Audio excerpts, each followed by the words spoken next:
Hello, good evening everyone. कैसे हैं आप सभी? Good evening, good evening. आज हमारे नए पुराने सभी स्टूडेंट्स एक साथ हैं और आज है आपका लास्ट आवर प्रैक्टिस टेस्ट जो आज से स्टार्ट हुआ है। अरे रुक जाओ भैया, रुक जाओ। अरे क्या हो गया, तुम तो सुन ही ना रहे। आप सभी को क्रिसमस जी की अत्यंत शुभकामनाएं। क्रिसमस जी की मैरी क्रिसमस है आप सभी को हमारी तरफ से। हाँ, तो गुड इवनिंग मैम। हाँ जी। अरे सुनते ना बिल्कुल भी। खैर, पहले मैं अपनी बात मुझे कहनी पड़ेगी तुम्हारा मुंह बंद करके। ठीक है, तुम तो सुनते ना बिल्कुल भी मेरी। सभी लोगों को नमस्ते, मेरी क्रिसमस एंड भाई अब कहो तो आगे का हैप्पी न्यू ईयर और वो सब भी जोड़ दूं। खैर वो बाद में कर दूंगी, पहले मैं अपनी बात बता दूं। आज आप लोगों का है लास्ट आवर प्रैक्टिस टेस्ट 1, जो कि आप लोगों को पता है कि मैंने एक आप लोगों को फिलहाल आप लोगों को एक टाइम टेबल, एक एक स्टडी वो दिया था मैंने आप लोगों को कि आप लोगों को एक मैंने एक एक टाइम टेबल सा भेजा था कि भाई इसमें आपको, तो आप लोगों को याद दिलवा भी दूं कि मैंने अभी फ़िलहाल जो क्वेश्चंस आप लोगों के लिए हैं वो किस किस से लिए हैं, और वो हैं आप लोगों के। वैसे तो मुझे पता है, आप सभी को पता है, मगर फिर भी मैंने आप लोगों को एक स्टडी मैप भेजा था और उसमें जो है मैंने एक स्केड्यूल में आप लोगों को बताया था कि आज 25 जनवरी को जो आप लोगों का पहला टेस्ट हम लोग इससे पहले भी करते रहे हैं और सब कुछ है, और कुछ ना कुछ हम लोग चीज़ें करते ही रहते हैं, लेकिन आज का मैंने आप लोगों को एक जो भेजा था उसमें था tenses, letter writing, William Shakespeare, जिनके मैंने 2 सोनेट्स थे केवल, John Milton, John Donne, Charles Lamb, Edward Lucas और राजा राव, यानी कि इनके वर्क्स ये मैंने आप लोगों से आज कहा था। तो केवल हमें आज इसमें क्वेश्चन हमारे यही है। There are 100 questions which we are going to solve today. और बस उसके साथ ही अब हम लोग जो है अपना काम स्टार्ट करते हैं। पहला क्वेश्चन, और इस क्वेश्चन को आप लोग जो है देखिए और इनका जवाब जो है वो दीजिए। पहला क्वेश्चन आप लोगों की स्क्रीन पे ये रहा। आज मुझे इतना धुंधला क्यों दिख रहा है यार, मेरा चश्मा बेकार हो गया लग रहा है बिल्कुल। हाँ जी, पहला क्वेश्चन है, in sonnet number 29 the speaker's mood changes primarily because of fortune returns, thoughts of a beloved, divine intervention. और इसका सही जवाब है thoughts of a beloved. Sonnet 29 में थॉट्स ऑफ अ बिलवड यानी कि अपनी, वैसे तो वो इसमें अपने मतलब अपने बिलवड तो क्या, अपने प्रेमी के बारे में सोच के खुश हो जाता है जो स्पीकर होता है, तो थॉट्स ऑफ अ बिलवड। तो ये है आपका, that is question. Merry Christmas. हाँ जी, thoughts of a beloved. Now question number second, the line when I consider how my light is spent uses which device, and that is the line when I consider how light is spent uses which device. सही जवाब इसका ये है कि इसमें आंखों की रोशनी को लाइट से कंपेयर किया गया है। हाउ माई लाइट, की मेरी आंखों की रोशनी। पैराडॉक्स इसलिए नहीं है, धन्यवाद, कि भैया पैराडॉक्स इसलिए नहीं है क्योंकि पैराडॉक्स जो है वो होता है कि एक सत्य किंतु एक विरोधाभासी सत्य, लेकिन कि इसमें कोई विरोधाभासी बात जिसमें कुछ सत्य छिपा हो, लेकिन ये विरोधाभासी बात और सत्य वाली चीज़ नहीं है। ये पैराडॉक्स वो था कि those who only wait and those who they also serve who only wait and stand. ये इसमें है, इसमें आंखों की रोशनी को लाइट से कंपेयर किया गया है। आंखों की रोशनी को लाइट से कंपेयर किया गया। सिनेक्डो की पार्ट फॉर होल जो है, how my light is spent, तो पार्ट मतलब यहाँ लाइट को आप किस रूप में सिनेक्डो की ले रहे हैं वो नहीं होगा, यहाँ मेटाफर है। लाइट, आंखों की रोशनी को लाइट से कंपेयर किया गया, देखने को लाइट से कंपेयर किया गया है। That is why here it is metaphor. The answer is B, metaphor. सही है, B B B B. Match the following poets with their movements, William Shakespeare, John Donne, Alexander Pope, E V Lucas. Match करो। अरे पहला match करेंगे, पहले match match खेलेंगे। William Shakespeare जो belong करते हैं वो करते हैं रेनेसांस ह्यूमनिज्म, ठीक। जॉन डन जो है वो मेटाफिजिकल एज के हैं। Alexander pope neo classical as के हैं। और वो जो है ईवी लूकस जिन्हें एसे ऑफ फेमिलिया, यानी कि ए का सेकंड बी का फर्स्ट, तो वो है हमारा ए, दैट इज ए का सेकंड बी का फर्स्ट, सी का थर्ड होगा। सी का थर्ड होगा इसमें, यहाँ पर ये ऑप्शन दिया हुआ नहीं है, सी का थर्ड एंड डी का फोर्थ, है ना जी। तो answer is A. In letter writing, a formal letter generally avoids. In letter writing, भाई देखो, जो फॉर्मल लेटर होते हैं वो आप उसमें बिल्कुल पैसिव वॉइस का यूज कर सकते हैं, यानी कि हेल्पिंग वर्ब प्लस वर्ब की थर्ड फॉर्म। कॉम्प्लेक्स सेंटेंसेस यानी कि आप उसमें noun clause, adjective clause, adverb clause का प्रयोग कर सकते हैं, और लॉजिकल सीक्वेंसिंग तो आवश्यक है। मगर उसमें जो हम एक चीज अवॉइड करते हैं वो कॉन्ट्रैक्शन। कॉन्ट्रैक्शन का मतलब होता है डोंट, कांट, ये हम इसमें अवॉइड करते हैं, क्योंकि ये बहुत ही ज्यादा कैसा लगता है, कोलोक्वियल लगता है, आम बोलचाल की भाषा लगती है, इसीलिए हम इसे अवॉइड जो है वो करते हैं। ठीक है। Now question number 5। In the canonization, the speakers claim that lovers will be canonized, ultimately subverts which traditional authority most directly? Ecclesiastical authority that defines sainthood, or feudal authority governing marriage, or classical authority of patriarchal love convention, या political authority regulating private life? ध्यान से पढ़ो फिर जवाब दो। अरे यार, question छोटा सा नहीं हो रहा। हाँ जी, आप देखो, कैनोनाइजेशन में स्पीकर जब ये कहते हैं कि lovers will be canonized ultimately subverts which traditional authority more ecclesia that define sainthood. तो भाई यहाँ पर जो है प्यार में दिल पे मार दे गोली ले ले मेरी जान वाला चीज़ नहीं हो सकती है। यहाँ पर आप लोगों का जवाब है कि इसका सही आंसर होना चाहिए, द आंसर शुड बी, और आपके हिसाब से चीज वे है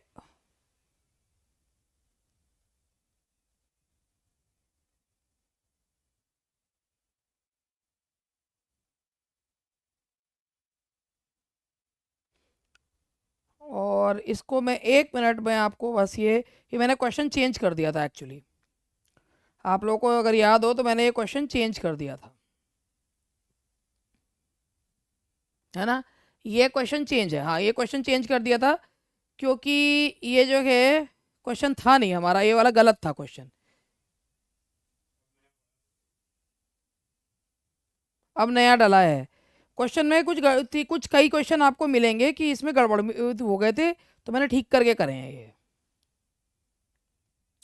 लेकिन आपने सही जवाब दे तो दिया, डाइसी क्वेश्चन था ये, हाँ बिल्कुल सही जवाब है, ये डाइसी क्वेश्चन था। और इस डाइसी क्वेश्चन को, अरे मैं 1 मिनट मुझे रुक जाओ, मैं कुछ काम कर रही हूँ उसको देखना। That lovers will be canonize ultimately subverts which traditional authority most directly, and the correct answer is, बिल्कुल सही जवाब आप लोगों ने दिया है, आप तो बहुत होशियार हो गए हैं, आपको नजर ना लगे। एक्लेसियास्टिकल अथॉरिटी, तुलसी दिवस की हार्दिक शुभकामनाएं आपको। मैं सोच रही हूँ मैंने उस पर आंसर नहीं लगा था। हाँ जी, एक्लेसियास्टिकल अथॉरिटी के भाई, जो एक्लेसियास्टिकल यानी कि जो चर्च, चर्च की अथॉरिटी जो ये डिफाइन करती है कि कौन सेंट बनेगा कौन नहीं। कैनोनाइजेशन में स्पीकर का क्लेम कि लवर्स जो हैं वो सेंट बन जाएंगे with the help of love, ये बेसिकली एक्लेसियास्टिकल यानी कि रिलीजियस अथॉरिटी को चैलेंज करता है। हाँ, in Kantpura, the narrative technique is best described as, in Kantpura, स्थल पुराण स्टाइल, बिल्कुल सही, कंठपुरा में स्थल पुराण स्टाइल में लिखा गया है, और ये स्थल पुराण के स्टाइल में जिसमें अचक्का और जो है वो उसमें आपका कैरेक्टर के रूप में दिखाई गई है। सोनेट 138 थीम लार्जली कंसर्न, होना ये चाहिए था theme of sonnet 138 largely concerns age, truth and mutual deception. She lies with me and I lie with her, तो ये है age, truth and mutual deception. आपको याद होगा कि सोनेट 138 में जो प्रेमिका है वो अपने प्रेमी से झूठ बोलती है, प्रेमी अपनी प्रेमिका से झूठ बोलता है, और एज, ओल्ड एज में दोनों को, मतलब प्रेमी ओल्ड एज का है, प्रेमिका जो है वो लॉयल नहीं है, लेकिन दोनों झूठ बोलते हैं, and they comfort each other. ठीक है ना। चलिए, which tense is used in my next month I dash my writing my thesis? By next month, जब बाय प्लस टाइम में फ्यूचर दिया होता है तो फ्यूचर परफेक्ट टेंस लगाते हैं, तो इसमें आपका जो आंसर होना चाहिए वो आपको पता है क्या होना चाहिए, मगर फिर भी मुझे पूछना मेरा फर्ज है, धर्म है, और आपका बताना आपका काम है, नहीं बताओगे तो फिर कहाँ जाओगे। और इस तरीके से मैं आंसर की ढूंढ लेती हूँ अपनी इतनी बात करते करते, और जो है अभी मैं आंसर की ढूंढ रही हूँ। ठीक है, 8 का आंसर है है तो 8 का आंसर है बिल्कुल, वैसे तो मैंने बता दिया, ये है that is I will have finished. Answer is A, I will, future perfect tense लगता है। चलो नए question number 9, the character of Alice in dream Children symbolizes rationality, lost love, unattended domestic life, child like innocence या artistic imagine. देखो Alice जो कि dream children में दिखाई गई है, उसमें उन्होंने ये दिखाया है कि वो बच्चे उनके अपने हैं ही नहीं। तो वो बच्चे जो है वो उनकी ना what he wanted to have in life but he couldn't get them. तो lost love, unattended domestic life, that is B. और ये जो है इनका स्टाइल ही है to mingle humour with pathos. Duns the canonization defends lovers by comparing them to that is 10 का है A, that is saints। saints से कंपेयर कर रहे हैं कि लवर्स ना हो गए, संत हैं हम संत हैं और हमें संत ही ट्रीट करा जाए। हम लवर्स नहीं हैं, हम संत हैं और हमें संत ही जो है वो ट्रीट करा जाए। और ये जो है अब कौन इसमें लड़का है कौन इसमें लड़की है हमें कुछ नहीं पता चल रहा है। और ये दोनों लवर्स हैं और दे शुड बी ट्रीटेड लाइक जो है ये सेंट्स हैं। अब सेंट्स के रूप में हमें क्या दिखाऊं, बस मैंने दिखा दिया, they should be treated as saints. ठीक है। पैराडाइज लॉस्ट ओपनिंग इनवोक्स, हाँ जी, Paradise Lost opening invokes Roman muse of lyric poetry, या इसमें यूरेनिया हेवनली म्यूज और कैलियोपी या पॉलीहिमनिया। तो आपको पता है इसमें यूरेनिया हेवनली म्यूज, लेकिन क्रिश्चियन म्यूज को इसमें इन्वोक करा गया है। So the answer is B, Urania heavenly muse. तुम पहले आ जाया करो, यूरेनिया हेवनली म्यूज। काश, क्यों भाई, तुमको क्या लगता है कि बनाने वाला जो है वो बहुत बेकार क्वेश्चन है क्या? अच्छे नहीं है क्या क्वेश्चन? ज़्यादा इजी लग रहे हैं क्या? हैं, ज़्यादा इजी लग रहे हैं? मैंने उस दिन भी एक ही चीज़ कही थी, मैंने उस दिन भी एक चीज़ ये कही थी कि पूरा पेपर कभी डिफ़िकल्ट नहीं आता है। अगर 120 क्वेश्चन है तो उसमें से 80 क्वेश्चन जो हैं वो बहुत आसान होंगे और 40 क्वेश्चन ही घुमाने वाले होंगे। अभी तो हमारे 100 के 100 क्वेश्चन हैं, रुक जाओ, 100 क्वेश्चन हैं, 100 क्वेश्चन में से 120 भी नहीं है, अभी 100 क्वेश्चन है ना। और 100 में से सारे के सारे लिटरेचर के हैं। अभी तो हमने ग्रामर इसमें ग्रामर ली ही नहीं है इसमें। क्यों? क्योंकि अभी तो टॉपिक मतलब टॉपिक्स को लेके कर रहे हैं। दूसरी बात ये है कि अगर आप सारे मुश्किल क्वेश्चन करो या सारे आसान क्वेश्चन करो तो ये नहीं है। मैं जो हमेशा सोचती हूँ, I always think from the point of view of the exam, जो एग्जाम में बनाने वाला है सेटर के हिसाब से सोचती हूँ कि व्हाट टाइप, क्योंकि 80 क्वेश्चन तो कोई भी करके बहुत खुश हो जाता है कि हमारे 80 क्वेश्चन थे, इतने में हम रह गए, उतने में हम रह गए। मैं हमेशा यही चीज़ सोचती हूँ और काश ऐसे क्वेश्चन आ जाए। क्वेश्चन इस तरीके के बिल्कुल आ सकते हैं, ईजी टू डिफिकल्ट की तरफ चलते हैं। नहीं, मैंने देखो बात तो देखो, एक चीज़ ये है, अगर आपको नॉलेज है तो आप कुछ भी कर सकते हो। अगर आपको नॉलेज है, आप कॉन्सेप्ट बेस्ड चीज़ें समझ सकते हैं, कॉन्सेप्ट आपको क्लियर है तो आप बिल्कुल कोई सा भी पेपर कर सकते हो। कॉन्सेप्ट क्लियर नहीं है तो सिंपल क्वेश्चन में भी अटक जाते हैं। तो बात ये है कि हमें तो बनाना है पेपर, और अभी तो मैंने 100 के 100, अभी तो मैंने जो पहले ये 50-50 करके बनाए गए हैं, पहले 50 क्वेश्चन फिर 50 क्वेश्चन। तो जो नीचे के 50 है ना, 51 से 100 है, उनका इससे थोड़ा सा ऊपर का लेवल दिया है। पार्ट सी भी बनाना था, वो उससे भी ऊपर का लेवल देना था, मगर मैंने वो रखा नहीं है। ये पार्ट ए था, 1 to 50 पार्ट ए था, that was moderate to easy to moderate level रखा था। ये 1 to 50, 51 to 100 रखा था मॉडरेट टू स्लाइटली डिफिकल्ट, और सी वाला मुझे रखना था एक्सट्रीमली डिफिकल्ट। मगर मैंने सोचा अभी नहीं, सारे पत्ते आज ही निकाल दोगे तो भाई मुझे अपनी गायों को आज ही सारा चारा खिला के ओवरफेड थोड़ी कर देना है। तो भैया ठीक है, वो एक है ना, वो चुटकुला भी है कि मास्टर जी आप मास्टर तो बहुत अच्छे हो, मगर जैसे एक गाय को जो है जितना चारा खिलाने की आवश्यकता होती है उतनी होती है। अगर एक गाय आए बाकी गाय ना आए तो सारी गायों का चारा उसी गाय को ठूस दो तो वो गाय जो है चारा खा खा के ही मर जाएगी। तो ऐसे काम मैं नहीं करती हूँ, ऐसी मास्टरनी नहीं हूँ मैं। ठीक है, तो भैया ऐसा है, 2 भाग में बटा हुआ पेपर है ये, 1 to 50 और 51 to 100, और दोनों पार्ट्स में अंतर दिखेगा आपको, है ना। तो इसीलिए अभी तो मजे लो, ठीक है ना। तो ये तो शुरुआत हुई है, और क्वेश्चन में कुछ भी पूछा जा सकता है, वो बात अलग है आप किस तरीके से करते हैं उसको। 10 हो गया, 11 हो गया,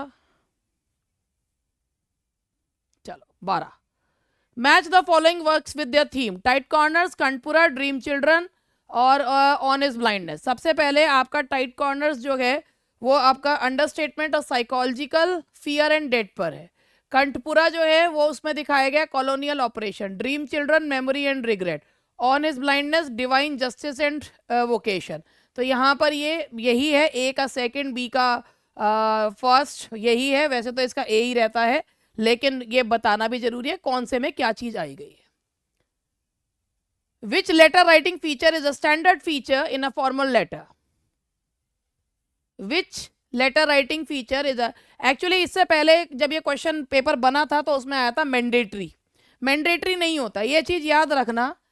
एक चीज ये यहाँ पर आपको मैं बता दूं, लेटर राइटिंग में कभी भी फॉर्मल लेटर में सब्जेक्ट लाइन कभी भी मैंडेटरी नहीं होती है। बिजनेस लेटर में हो सकती है, लेकिन अगर आप लेटर टू एडिटर लिख रहे हैं तो उसमें सब्जेक्ट लाइन लिखने की जरूरत नहीं होती है। लेकिन ये एक स्टैंडर्ड फीचर होता है। तो स्टैंडर्ड फीचर क्या है? लेटर राइटिंग में एक स्टैंडर्ड फीचर होता है फॉर्मल लेटर राइटिंग में, and that is subject line. और वो भी ऑप्शनल होती है, ये याद रखिएगा, subject line is also optional. So the answer is B, that is B. Love is not time's fool in sonnet uses, मतलब इसमें आपको फिगर ऑफ स्पीच पूछी गई है। कौन सी फिगर ऑफ स्पीच है? 116 सोनेट आपके उसमें है नहीं।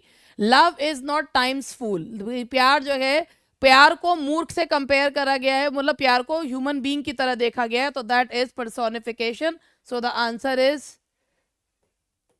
पर्सोनिफिकेशन। ठीक है। Question number 15। In sonnet 29, the phrase bootless cries shows B, C, A, D, कुछ तो हो गई। और क्वेश्चन नंबर 15 का आंसर है आपका bootless cries. Bootless cries in sonnet number 29 the phrase bootless cries. अब आपका ये था भी, हाँ जी, नो आइडिया। नहीं नहीं भाई देखो, बताना तो पड़ेगा, तुम्हें ऐसे कैसे वो कर सकते हो, ये तो तुम्हें बताना पड़ेगा और मैं इसको एक्सप्लेनेशन आप लोगों को दूंगी। तो इससे, और अब जब एक्सप्लेनेशन है, वैसे तो मैंने आपको पढ़ाते हुए बताया मगर फिर भी चेंज किया है। अच्छा देखो, इसका आंसर जो है होना चाहिए, क्या किस किस ने क्या क्या बताया है, क्या क्या बताया है? डी। देखो लाइन जो है देखिए, इसका मतलब एंगर भी तो हो सकता है, सी भी हो सकता है। अटक गए? सबसे पहले बूटलेस का मतलब समझो।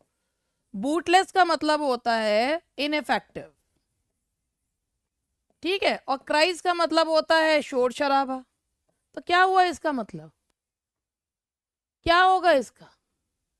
इसका देखो, अनप्रॉफिटेबल, इफेक्टिव, फ्रूटलेस, और क्राइज का मतलब होता है प्लिया या प्रोटेस्ट। तो इनइफेक्टिव प्लिया तो क्या होगा? व्यर्थ की, तो बेकार का, तो क्या होगा? That is B. हो गया, घुमा दिया।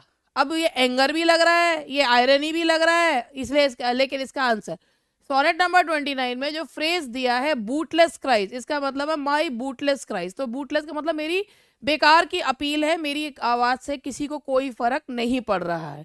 तो यहां से ये है 15 का। What moral reflection does the narrator make after being saved from the tight corner?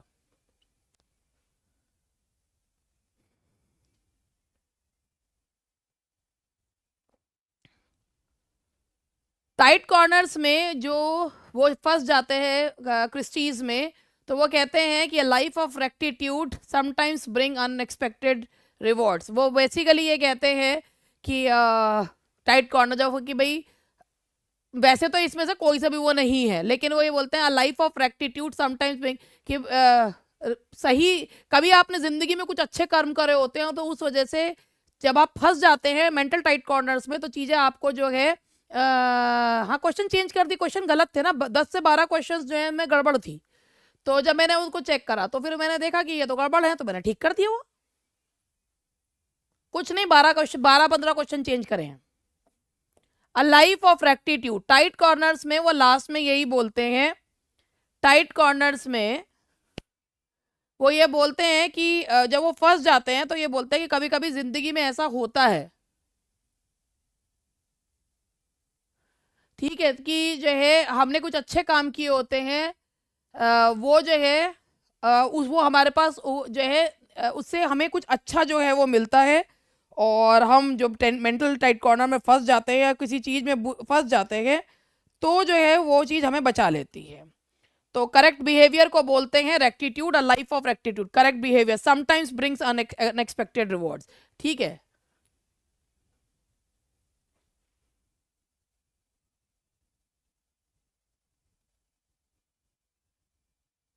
जो आप लोगों के सुन लीजिए ना, पहली बात, वो क्वेश्चन गलत ही थे। उनमें से ये जो क्वेश्चन पलटे हैं ना, इस ये जो फर्स्ट 50 में से 7-8 क्वेश्चन में गड़बड़ थी, ऑप्शन गलत थे, क्वेश्चन गड़बड़ थे। तो मैंने उन क्वेश्चन को जब पढ़ा तो वो मैंने देखा ये क्वेश्चन तो आप लोग बहुत ही होशियार हैं कि गलत क्वेश्चन भी करके बैठ गए। आप लोग इतने होशियार हैं कि आप वो करके बैठ गए, भगवान जाने कैसे कर लिया आपने वो गलत क्वेश्चन। लेकिन जब मैंने वो देखा तो मैंने कहा कि भाई ये क्वेश्चन में गड़बड़ है, मैंने उन क्वेश्चंस को बदल दिया। तो इसीलिए अब आप लोगों को, और वो पेपर दोबारा से आपके उसमें डल गया है। अब आपको करना ये है कि जो क्वेश्चन पलटे गए हैं, केवल उन क्वेश्चन को ठीक करके आपको देख लेना, उन क्वेश्चन को ठीक करके लिख लेना। यदि आपने उनके प्रिंट आउट निकलवा लिए हैं तो आपको ठीक करके लिख लेना है। ठीक है, तो इसीलिए मैं जो चीज़ गलत है उसको कैसे कर, क्योंकि ये हमने बदल दिया था ना। हमने जब ये देखा कि उसमें क्वेश्चन में गड़बड़ है, तो वो तो जिन्होंने निकलवाया नहीं, वो आप आंसर की दोबारा बनाइए अपनी उन इस पेपर को देखकर। तो आंसर की दोबारा अब ये एक बात बताइए, इतनी छोटी छोटी चीजें, फिर आप लोग कहते हैं कि पेपर तो बहुत आसान था। ठीक है, और इतनी छोटी छोटी चीजों पे आप वो कर देते हैं। कम से कम इसमें 7 से 8 क्वेश्चन जो है वो गड़बड़ थे। वो 7 से 8 क्वेश्चन जो गड़बड़ थे, उन क्वेश्चन को मुझे ठीक करना पड़ा, क्योंकि उन क्वेश्चन को मैंने जब पहले देखा था तो मैंने नीचे के क्वेश्चन देख लिए थे, ऊपर के नहीं देखे थे।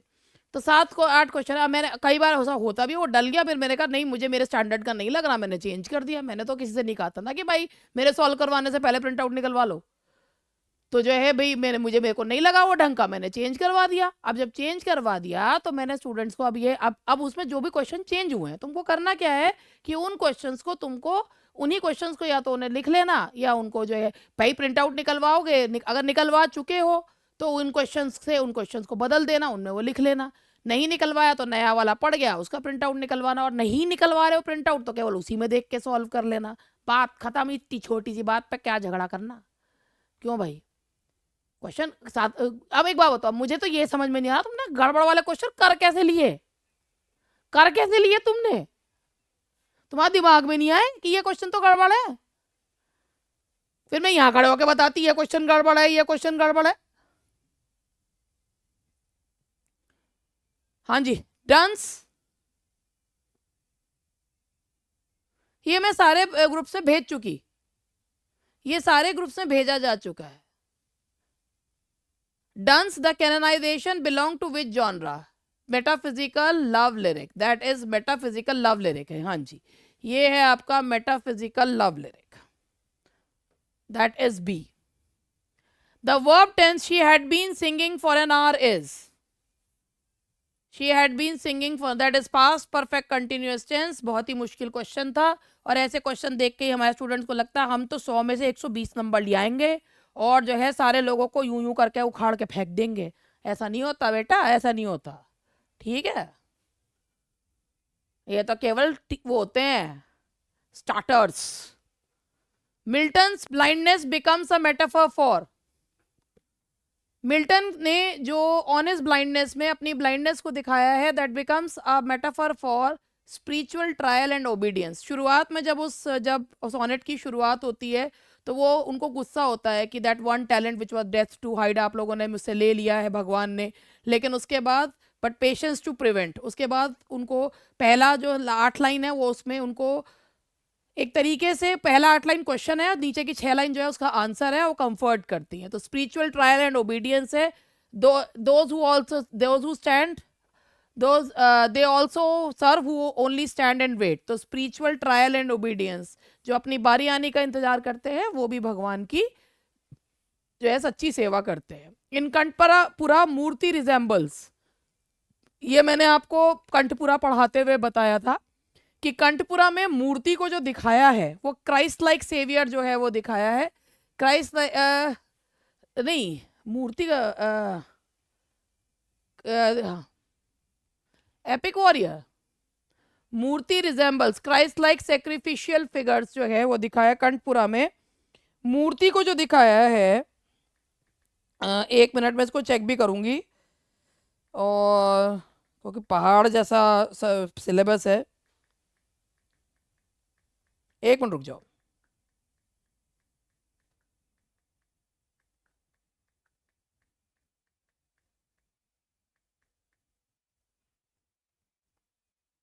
हाँ हाँ, वो तो मुझे पता है। अभी बात ये है ना कि तो गांधीयन फिलॉसफी को दिखाया था मैंने, बिल्कुल।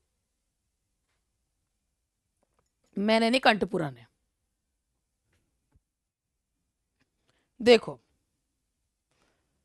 मूर्ति को एक इसमें जो है, जब मैंने कंठपुरा, एक मिनट इसको सुन भी लो, कि मूर्ति को कंठपुरा में, बताओ तो मैडम फिर क्या करना है क्या। देखो, मूर्ति जो है डेलिबरेटली कंठ जो है क्राइस्ट लाइक फिगर दिखाया है कंठपुरा में, क्योंकि राजा राव ने मूर्ति को क्राइस्ट के तौर पे ऐसे दिखाया कि वो गांधी जी के रास्ते पे जो चल रहे हैं, और वो जो है moral purity and aesthetic life को दिखाता है वो।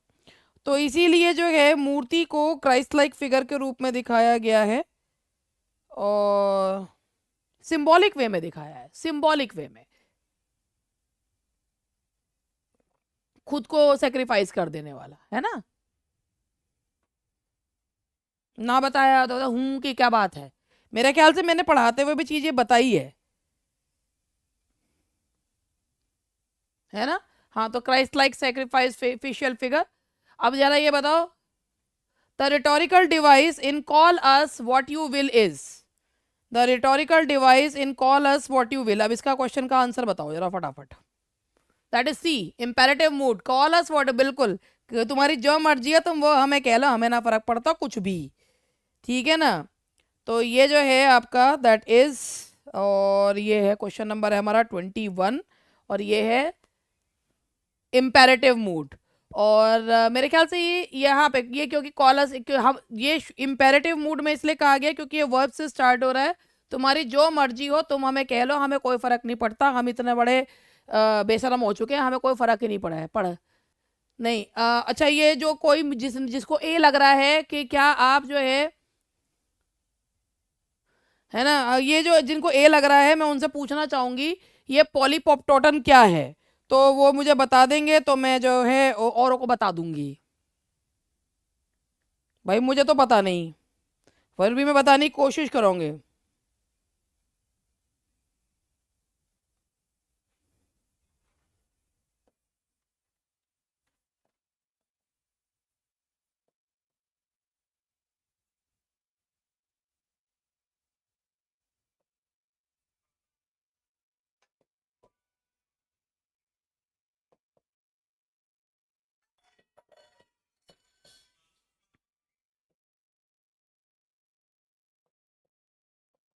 ये लाइन सुनी है आप लोगों ने?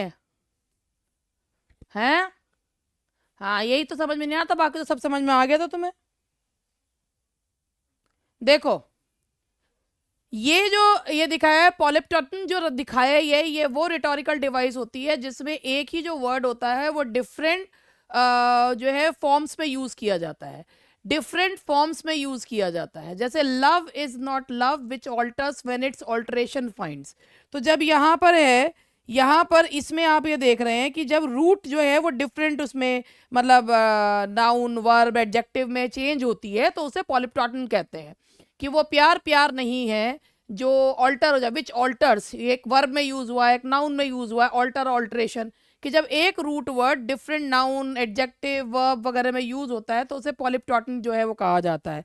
तो ये जो है इसको बोलते हैं। वैसे तो मुझे पता नहीं था, मगर मैंने सोचा आप लोगों को बहुत पता, आपसे पूछ के मैंने बता दिया आपको, आप लोगों ने बताया तो मैंने भी बता दिया, ठीक है ना। तो मुझे तो कुछ पता ही नहीं था, तो धन्यवाद, आपने मुझे पॉलिप्टोटन बता दिया। एनाफोरा आप लोगों को पता ही है, इंपेरेटिव मूड भी पता है, और ये हो गया दैट इज। लेकिन ये पॉलिप्टोटन नहीं है, क्योंकि call us what you will में कोई रूट वर्ड ऐसा नहीं है जो नाउन एडजेक्टिव एडवर्ब के रूप में यूज किया जा रहा है ना। The root word should be same but it should be different, used in different parts of speech. Yes, यही बात है। तो इसको जो है यहाँ पर ये, जैसे इसमें 2 बार लव यूज हो रहा है, और इसमें जो है ऑल्टर, रूट वर्ड ऑल्टर है, एक में जो है वर्ब है, दूसरे में नाउन है, इस तरीके से। अरे मैंने कहाँ बताया बहन, मैं कुछ नहीं बताती हूँ, मैं कहाँ कुछ बताती हूँ। चलो पढ़ लो आगे। They are all gone into a world of light is relevant to the tone of. They are all gone into a world of light is relevant to the tone of. इस क्वेश्चन का meaning क्या हुआ? What is the meaning of this sentence? They are all gone into a world of light. वो वहां चले गए हैं सब जहां पर जो कि लाइट, यानी कि वर्ल्ड ऑफ लाइट मतलब the world after life, world after life में चले गए हैं। तो वो जब ये बात कही है, ये जो टोन है इसमें ड्रीम चिल्ड्रन की है, जिसमें अपने बच्चों को बताते हुए वो याद कर रहा है कि जितने भी उसके लव्ड वंस थे वो उससे बिछड़कर वो इस दुनिया से दूसरी दुनिया में चले गए। तो यहाँ पर ये जो बात की जा रही है, ये ड्रीम चिल्ड्रन की बात की जा रही है। ठीक है, so the answer is dream children. Yes, question number 23। Shakespeare sonnets are written mainly in iambic pentameter. Iambic pentameter मैंने आप लोगों को बता रखा है, और ओह मैंने कहा कुछ बता रखा है, मेरे मुंह से निकल गया कि मैंने बता रखा है। आयम्बिक पेंटामीटर, आयम्बिक का मतलब होता है दैट इज राइजिंग मीटर, पहले पे स्ट्रेस, पहला अनस्ट्रेस, दूसरा stress, pentameter 10 syllables, that is 5 feet। Yes, iambic pentameter. Match the pair, sonnet 138, sonnet 29, On his Blindness, The Canonization. A बोलने से पहले पहले मुझे इसका सारा बता देना। Sonnet 138 envy and spiritual recovery, sonnet 29 sacred love, On his Blindness, नहीं सोनेट 138 का तो love and self deception, A का फर्स्ट है। Sonnet 138 love and self deception, N V and spiritual recovery, on divine service, ये एक का है। एक ये दोनों सब एक साथ चल रहे हैं, ए फर्स्ट, बी सेकंड, सी थर्ड, डी फोर्थ। हाँ, 1 2 3 4। In a letter, in letter writing, the salutation dear sir madam is used when we don't know the sender। जब हमें सेंडर के बारे में पता नहीं होता तो हम डियर सर या मैडम जो है वो यूज करते हैं when we don't know who the sender is, gender is unknown, or who the sender is। The opening of Paradise Lost sets the poem in the tradition of, the opening of Paradise Lost sets the poem in the tradition of classical epic invocation. Classical epic invocation, क्योंकि ये secondary epic है तो classical epic invocation जो है उसको माना जाएगा। और इसमें यूरेनिया को वो इन्वोक करते हैं, लेकिन वो क्लासिक, वो रोमन या क्लासिकल म्यूज नहीं है, क्रिश्चियन म्यूज के रूप में लिया गया।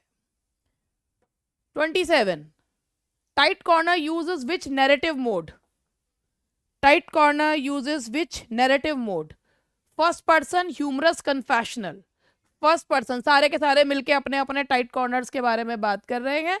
First person humorous confessional. Identify the tense, I have been living here for 2 years, present perfect continuous tense, I have been living. ऐसे क्वेश्चन भी आ जाते हैं, वैसे ऐसी बात नहीं है, हमेशा कोई मुश्किल क्वेश्चन थोड़ी आती है, हमेशा कोई आसान क्वेश्चन थोड़ी आते हैं। Stand and wait in Milton's poem suggest, on his blindness में, एक्टिव पेशेंस एज सर्विस। तो 29 का आंसर है आपका कि if you wait patiently for your turn obviously you will be rewarded. जैसे आप लोगों को पता होगा, आज एक लिस्ट आई है जूनियर की, 2021 में उसका पेपर हुआ था, बता रही हूँ। और उसमें हमारे, हालांकि मैंने उसकी क्लासेस ली थी और यूट्यूब पर भी पढ़ाया था। इट दैट वाज पहली बार यूट्यूब पर मैंने जूनियर की ही हिस्ट्री ऑफ इंग्लिश लिटरेचर पढ़ाया था। उसका रिजल्ट आ गया है और उसमें हमारे कई स्टूडेंट्स का जो है वो फाइनल लिस्ट में आ गया है। और अब तो वो है डीवी है, डॉक्यूमेंट वेरिफिकेशन है। उन्होंने 2 गुने लोग बुलाए हैं, लेकिन जो लोग शुरुआत उसमें हैं वो लोग तो सेफ, मतलब सेफ जोन में है। तो काफ़ी सारे स्टूडेंट्स का आज मैसेज आया था, बहुत अच्छा लगा कि जाते जाता साल जो है उनको एक उम्मीद दे गया है, एक नौकरी हाथ में आती है तो और कभी वो हो जाता है। तो बहुत congratulations to all of them. इसमें भी बहुत सारे लोग हैं, लेकिन नाम मैं किसी का नहीं ले रही, एक बार फाइनल वो हो जाए तब होगा, ठीक है। मुझे ना एक्चुअली इसके बारे में ज़्यादा कुछ पता नहीं है, मेरे को बच्चों ने बताया, मैंने पढ़ाया था 4 साल पहले, मैंने पढ़ाया था। मुझे केवल इसका पेपर का पता था कि इसमें क्या है, क्या चीज़ है, इतना मुझे नहीं मालूम। लेकिन हाँ, बहुत सारे स्टूडेंट्स का इसमें सिलेक्शन हुआ है, मतलब ये अभी अभी डीवी होना है अभी, तो इसलिए।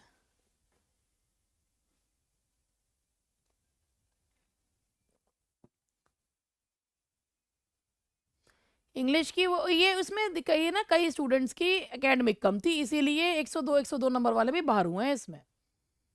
हम्म।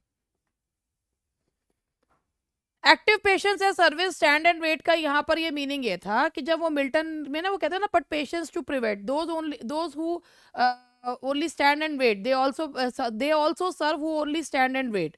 तो उन्होंने पेशेंस कहता है कि जो इंतजार करते हैं अपनी बारी आने का, वो भी जो इंतजार करते हैं अपनी बारी आने का, और बार बार भगवान के आगे आके आके ये नहीं कहते मेरा नंबर क्यों नहीं लग रहा हो, मेरा नंबर क्यों नहीं लग रहा, अरे जल्दी करो जल्दी करो जल्दी करो।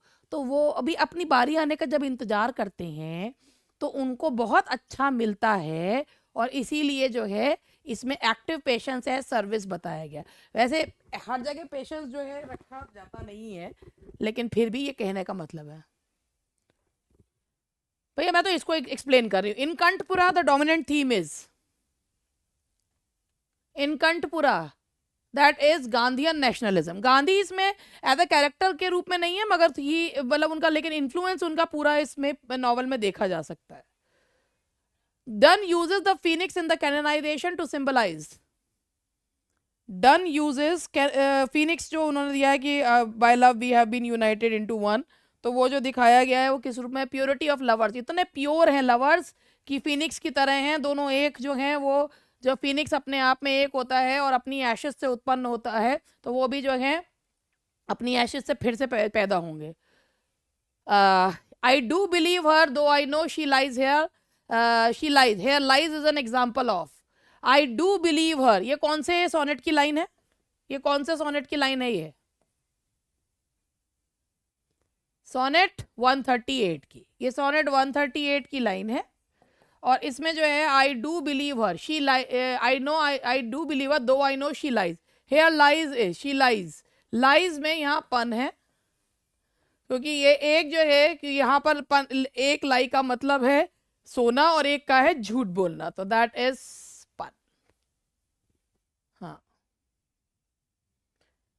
therefore I lie with her and she with me, all alone weep in my outcast state, we are not of Alice nor of thee, we all build in sonnets pretty rooms। अब तुम ना अपने आप मुझे match करके दिखाओ, match करो, match. therefore I lie with her and she with me, ये कौन से का है, sonnet number 138। I alone weep in my outcast state, we are not, ये ड्रीम चिल्ड्रन है, और वी ऑल भी, और ये कैनोनाइजेशन है। तो ये जो है यहाँ पर इसमें बताओ, ये आई अलोन ये 129 ही है, ये जो है ये 138 है, ये जो है ड्रीम चिल्ड्रन है, बाकी दोनों ठीक है ना। तो ये ऑप्शन देख लो भैया जरा, ए का थर्ड सही है, बी का सेकंड सही है, सी का फर्स्ट, डी का फोर्थ, भाई वाह वाह वाह, ए दैट इज ए। ये बदल दिया थी मैंने लाइन्स, लेकिन which is not a feature of metaphysical poetry, which is not smooth musicality, क्योंकि ये तो बहुत कोलोकियल स्टाइल में स्टार्ट होने वाली और कंसीट्स को यूज करने वाली, तो इसमें स्पेंसर लाइक म्यूजिकल क्वालिटीज नहीं होती, फार फैचर्ड इमेजेस होती हैं, बिल्कुल सही। In dream children the narrative is revealed at the end to be, भाई बाद में पता चलता है वो तो डे ड्रीमिंग कर रहा था, तो that is a dream fantasy, that is a dream fantasy.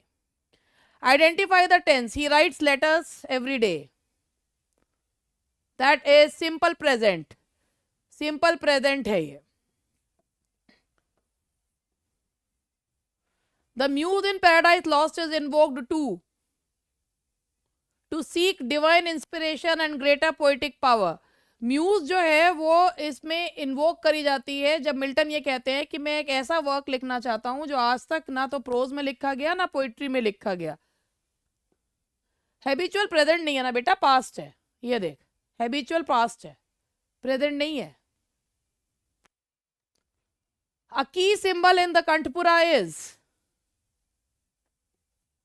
अ की सिंबल बनियन ट्री है क्योंकि उसी के नीचे सब लोग इकट्ठे होते हैं, उसी के नीचे सब लोग बातें बातें करते हैं, उसी के नीचे सब काम होते हैं और सब अपनी अपनी मीटिंग्स करते हैं। Shakespeare sonnets were first published in, Shakespeare के सोनेट सबसे पहली बार पब्लिश हुए थे 1609 में। किसके द्वारा पब्लिश करे गए थे? थॉप के द्वारा, बिल्कुल सही, सिर्फ 1609। हालांकि उससे पहले कुछ सोनेट पब्लिश हो गए थे मगर वैसे जो पब्लिश हुए थे 1609। The line and in our faults by lies we flattered be from sonnet 138 expresses, and in our faults by lies we flattered be from sonnet 138 expresses, कि भाई ये लास्ट लाइन है कि हम अपनी गलतियों में, अपने बाय लाइज, हम अपनी गलतियों से, अपने झूठों में ही हम फ्लैटर्ड हो जाते हैं क्योंकि हम सच बोलना ही नहीं चाहते हैं। और इसलिए नहीं बोलना चाहते क्योंकि सच बोल के बहुत सारे भ्रम टूट जाते हैं। तो you want to be in, we self irony है, we want to remain in the state of delusion. कई बार हमें सेल्फ डेल्यूजनल स्टेट में रहना चाहिए, मजा आता है सेल्फ डेल्यूजनल स्टेट में। सेल्फ डेल्यूजनल स्टेट जानते हो ना, कि कई बार हम खुद को धोखा ही देते रह जाते हैं। The speaker in the canonization asked others to ignore them and criticize politics instead, कि भाई हमारे बारे में बात करते रहोगे क्या, और भी चीजें हैं उनके बारे में बात कर लो, हमारे ही बारे में बात करते रहोगे। तो ये है, that is B. In letter writing yours faithfully is used when name is unknown, बिल्कुल सही। जब यहाँ पर डियर सर मैडम लिखते हैं तो वहां पर हम जो है वहां पर हम लोग जो है योर्स फेथफुली लिखते हैं, और अदरवाइज जो है हम लोग योर्स फेथफुली नहीं लिखते हैं। जब अपने से किसी बड़े को लिखते हैं, प्रिंसिपल वगैरह को, तो योर्स ओबीडियंटली लिख लेते हैं। विच literary device is most characteristic of EV लूकस style in Tight corners? Understatement. बहुत बड़ी बात को उन्होंने जो है बहुत उसमें कहा है, छोटे उसमें रूप में कहा है। अंडरस्टेटमेंट जो है उनका इसमें हम यूज करते हैं अंडरस्टेटमेंट जो है। और अंडरस्टेटमेंट का मतलब क्या होता है? Would you like to tell me what is the meaning of understatement? अगर आप बताना चाहेंगे तो मुझे बहुत कृतार्थ करेंगे अगर आप मुझे अंडरस्टेटमेंट बताएंगे तो बता दीजिए ना। लाइटोटीज होता है, अंडरस्टेटमेंट का मीनिंग बताइए।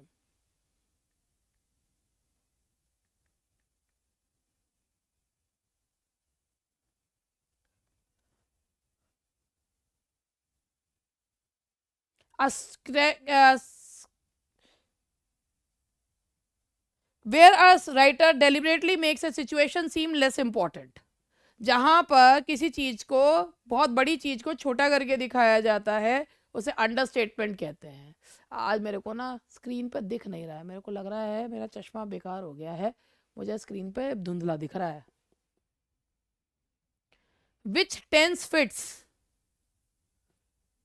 If he had left earlier he would have caught the train. ये आपका थर्ड कंडीशनल है और ये है आपका that is B. If he had left earlier he would have caught the train, सही जवाब। Now question number 45, Paradise Lost book first begins after Saturn's fall. मीडिया रस से स्टार्ट होता है, यानी कि इन बिटवीन मीडिया रस से स्टार्ट होता है। मीडिया रस से स्टार्ट हुआ और सैटर्न के फॉल के बाद। Lamb's prose style in Dream Children is best described as familiar reflective essay, जिसमें वो पेथोस और ह्यूमर को मिक्स कर देते हैं। So the answer is C, familiar reflective essay. 47, the lovers in the canonization claim they will become saints in love. They will become saints in love. वो जो है प्यार में संत बन जाएंगे। हम प्यार में संत बन जाएंगे, जोगी तेरे प्यार में हम तो बन गए। नहीं तो क्या है, कुछ ऐसी से तो गाना है वो, कुछ ऐसी से तो गाना है वो। जोगी तेरे प्यार में लुट गए हम तो, वो है कुछ ऐसे, जोगी हम तो तेरे प्यार में लुट गए जोगी, कुछ ऐसी कर रहा है, मुझे याद सा नहीं आ रहा है ना। जोगी हम तो लुट गए तेरे प्यार में, हाँ हाँ हाँ। तो ये मैं जोगी बना रही हूँ। Which sentence is correct? She travels to Delhi every weekend that is simple present, जो कि आपका जो है एक हैबिट बताता है। और a greater muse in Paradise Lost refers to higher Christian truth beyond classical myth, higher Christian truth beyond classical myth. और एक चीज ये याद रखना, ये पेपर जो है ये शुरुआत है, अबे तपाटी शुरू हुई है। पहले पेपर से ये अंदाजा ना लगा लेना मेरे वीरो कि पेपर इसी लेवल का आता रहेगा, कभी इजी कभी, it's going to be a roller coaster rides folks, roller coaster ride होने वाली है आगे। तो भैया ये तो केवल एक शुरुआत है। Question number 15, Kanthapura Rangamma represents female political awakening and the answer is B. क्योंकि मैं हमेशा यही चीज कहती हूँ कि पेपर ना तो बहुत मुश्किल आता है ना बहुत आसान आता है, पेपर वो आता है कि जो लोगों का दिमाग खराब कर सके। चलो अब ये देखो, ये उन्हीं क्वेश्चन का सेट बी है, तो ये उससे थोड़ा सा स्लाइटली जो है लेवल अप करा है। In sonnet 29 the phrase trouble deaf heaven with my bootless cries suggests that is B।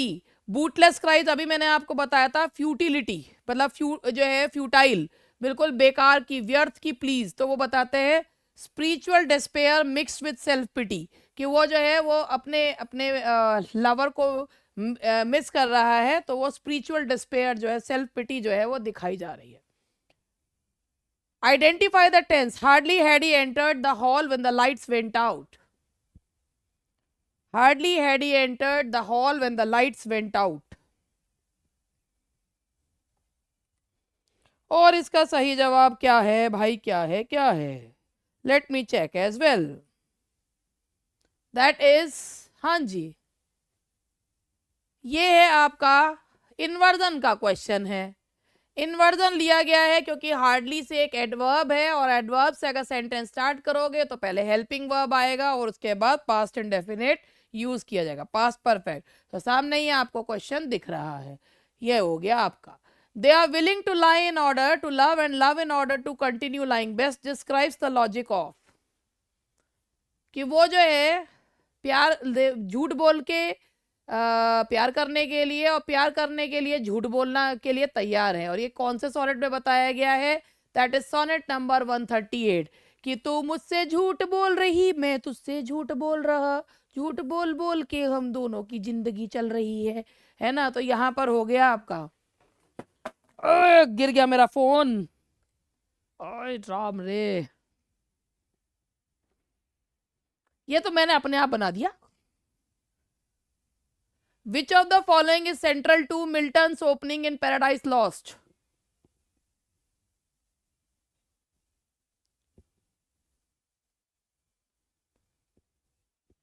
And the answer is combining classical invocation with Hebraic theology।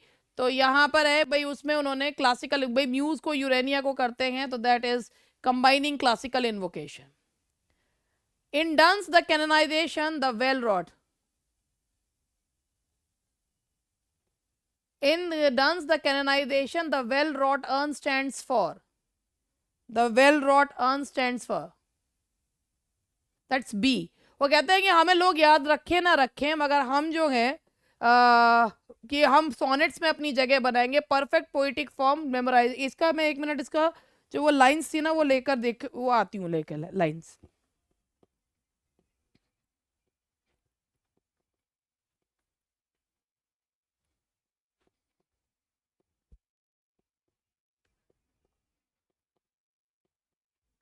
जरा वो क्वेश्चन है ना हमारे,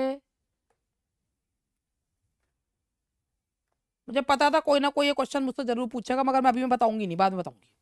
पहले मैं ये वाला ये लाइन ढूंढ लूँ, एक तो मैंने सारा सामान फैला रखा, अभी रुक जाओ तुम। It's your birthday and let's celebrate her birthday, it's your birthday, happy birthday, today is my daughter. Ankur कह रहा है आज मेरी ब्रोटा का बर्थडे है। एकता को बर्थडे की बहुत बहुत शुभकामनाएं। अंकुर की बेटी को, अंकुर बेटी का नाम क्या है तुम्हारे? हैं? अपर्णा, मेरी तरफ से तुम्हें बर्थडे की बहुत बहुत शुभकामनाएं बेटा। खुश रहो और हमेशा खुश रहो। Make your parents proud and let your parents make you proud. अब जरा मैं ढूंढ लूँ, क्या ढूंढने गई थी मैं ढूंढने गई थी कुछ। ये तो इतने बतोड़े हैं कि बस।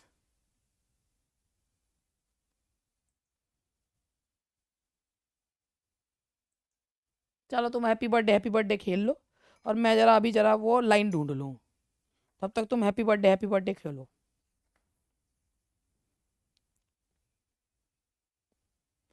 ये लाइन यहाँ ये थी, ये लाइन थी, सुन लो अब, रुक जाओ। We will build in sonnets pretty rooms, as well a well-wrought urn becomes the greatest ashes as half-acre tombs, and by these hymns all shall approve us canonized for love। ये line थी ये वाली canonisation की। तो उसमें वो बोल रहे हैं कि वेल रॉट अर्न जो है कि भाई हम लोग सोनेट्स में अपनी जो जगह बना लेंगे। तो यहाँ वेल रॉट अर्न और सोनेट को बताया परफेक्ट पोइटिक फॉर्म में। ये बेसिकली वेल रॉट अर्न ये सोनेट्स के लिए कहा जा रहा है। तो यहाँ पे perfect poetic form memorising lovers. अच्छा, एंड दैट इज बी।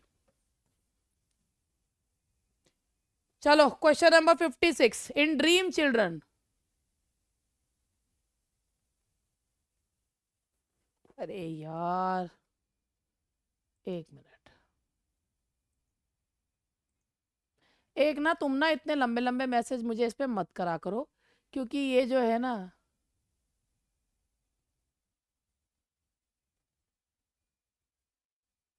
नहीं मैं नहीं दिखा पाऊंगी, क्योंकि वो ना मैं व्हाट्सएप को ना एग्जैक्ट वो तभी के तभी वो मेरे उसमें फ़ोन में जगह नहीं होती, वो क्लीन हो जाता, मेरे पास है ही ना। अब कैसे दिखाऊं? तो इसीलिए अब मेरे को जो है वो दोबारा भेजेगी, वो करेगी तब है। तो इसीलिए मेरे पास अभी है नहीं। वो सैंपल वो भेजे थे अभी, एक ने भी और ने भी भेज रखे हैं। और मैं आपको एक बात बताऊं, बात ये हो जाती है कि मेरे पास इतने सारे काम होते हैं, वो तो एक बहुत छोटा सा काम है। मैं ना कह के फंस जाती हूँ कई बार। ये तो मेरे पास जो है ना, अभी मेरे पास पेपर बनाना और बहुत सारे काम और है, तो ना ये इस विषय में मैं हो सकता है आप लोगों की अभी हेल्प ना कर पाऊँ। और ये वो समय भी नहीं है कि मैं ना अभी इन चीज़ों में अपना दिमाग लगाऊं। मुझे ना इनमें बहुत दिमाग लगाना है actually. In dream children lamb uses retrospective irony. अब कोई मुझे बताएगा रेट्रोस्पेक्टिव आयरनी का क्या मतलब होता है? 55 का क्या था? 55 का था बी। रेट्रोस्पेक्टिव आयरनी का मतलब क्या था?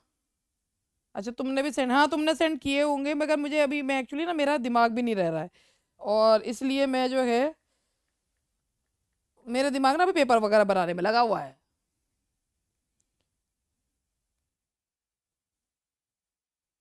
देखो पहले इसके बारे में समझ लो क्या है। ड्रीम चिल्ड्रन में लैम्ब रेट्रोस्पेक्टिव आयरनी यूज करते हैं because the narrator knows the children are unreal.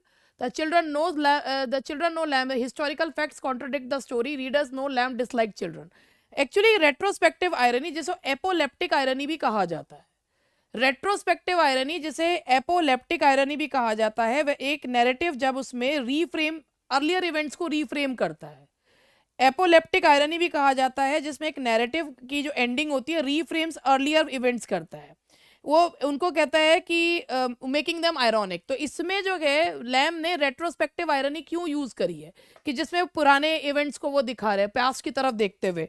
तो वो जो है उसमें उन्होंने क्यों यूज करी है, तो वो यूज करी है कि हमें हमें भी पता है, नरेटर को भी पता है कि वो जो चिल्ड्रन है they are unreal. So the answer is A, the narrator knows that children are unreal. And if you know the meaning, अगर आपसे रेट्रोस्पेक्टिव आयरनी, हाँ तो रेट्रोस्पेक्टिव आयरनी या जिसे एपोलेप्टिक आयरनी भी कहा जाता है, that is also known as apoleptic irony. और एपोलेप्टिक आयरनी जिसमें जो रीडर जो नरेटर होता है वो रीफ्रेम करता है, रीफ्रेम करता है। When a narrative's ending reframes earlier events, when a narrative's ending reframes, है ना। जब एक नैरेटर जो है, जब कहानी सुनाने वाला एंड में अर्लियर इवेंट्स को रीफ्रेम करता है, ठीक है। इसकी होंडी क्या है? होंडी तो मुझे खुद ना पता कि होंडी क्या हो, है ना। हाँ, अब हिमडी हो गया, ठीक है। सब चीज होंडी में कर ले तू। भैया, ये रेट्रोस्पेक्ट, रेट्रो मतलब होता है पीछे, रेट्रोस्पेक्टिव आयरनी। ऐसी बात मत करो भैया, इंग्लिश में लिखना है, इंग्लिश में सब समझना सीखो। Match the following concepts with writers. Conceits, conceit, done, self fashioning. पहले लेकिन एक बात, वो तो देखो तुम नीचे वाला देख के मत करो। कंसीट जब फार फैचेड इमेजेस होते हैं वो डन के हैं, और self fashioning through self rebuke, self वो है दैट इज खुद को ही सुधारना, खुद के को ही रिब्यूक करना, शेक्सपियर। Spiritual obedience, Milton. और एवोल्यूशन ऑफ इंटीरियर रिग्रेट, ये चार्ल्स लैम। तो दैट इज ए है इसका आंसर ये।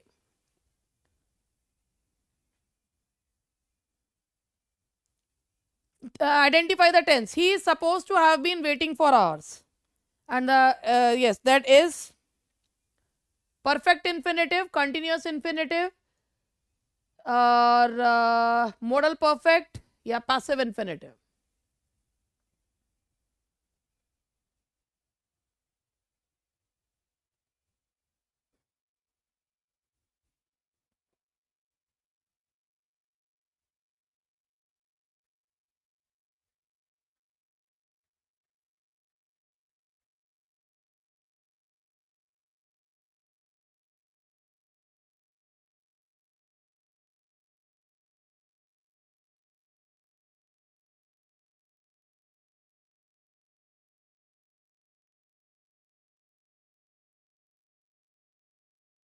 He is supposed to have been waiting for hours.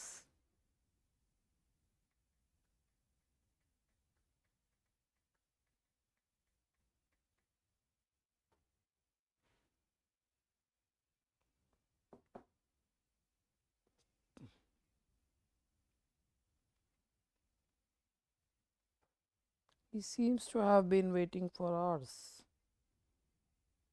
He is supposed to have been. रुक जाओ, रुक जाओ।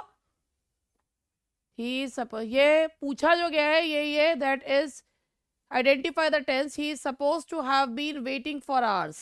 Have been waiting. He is supposed to have been.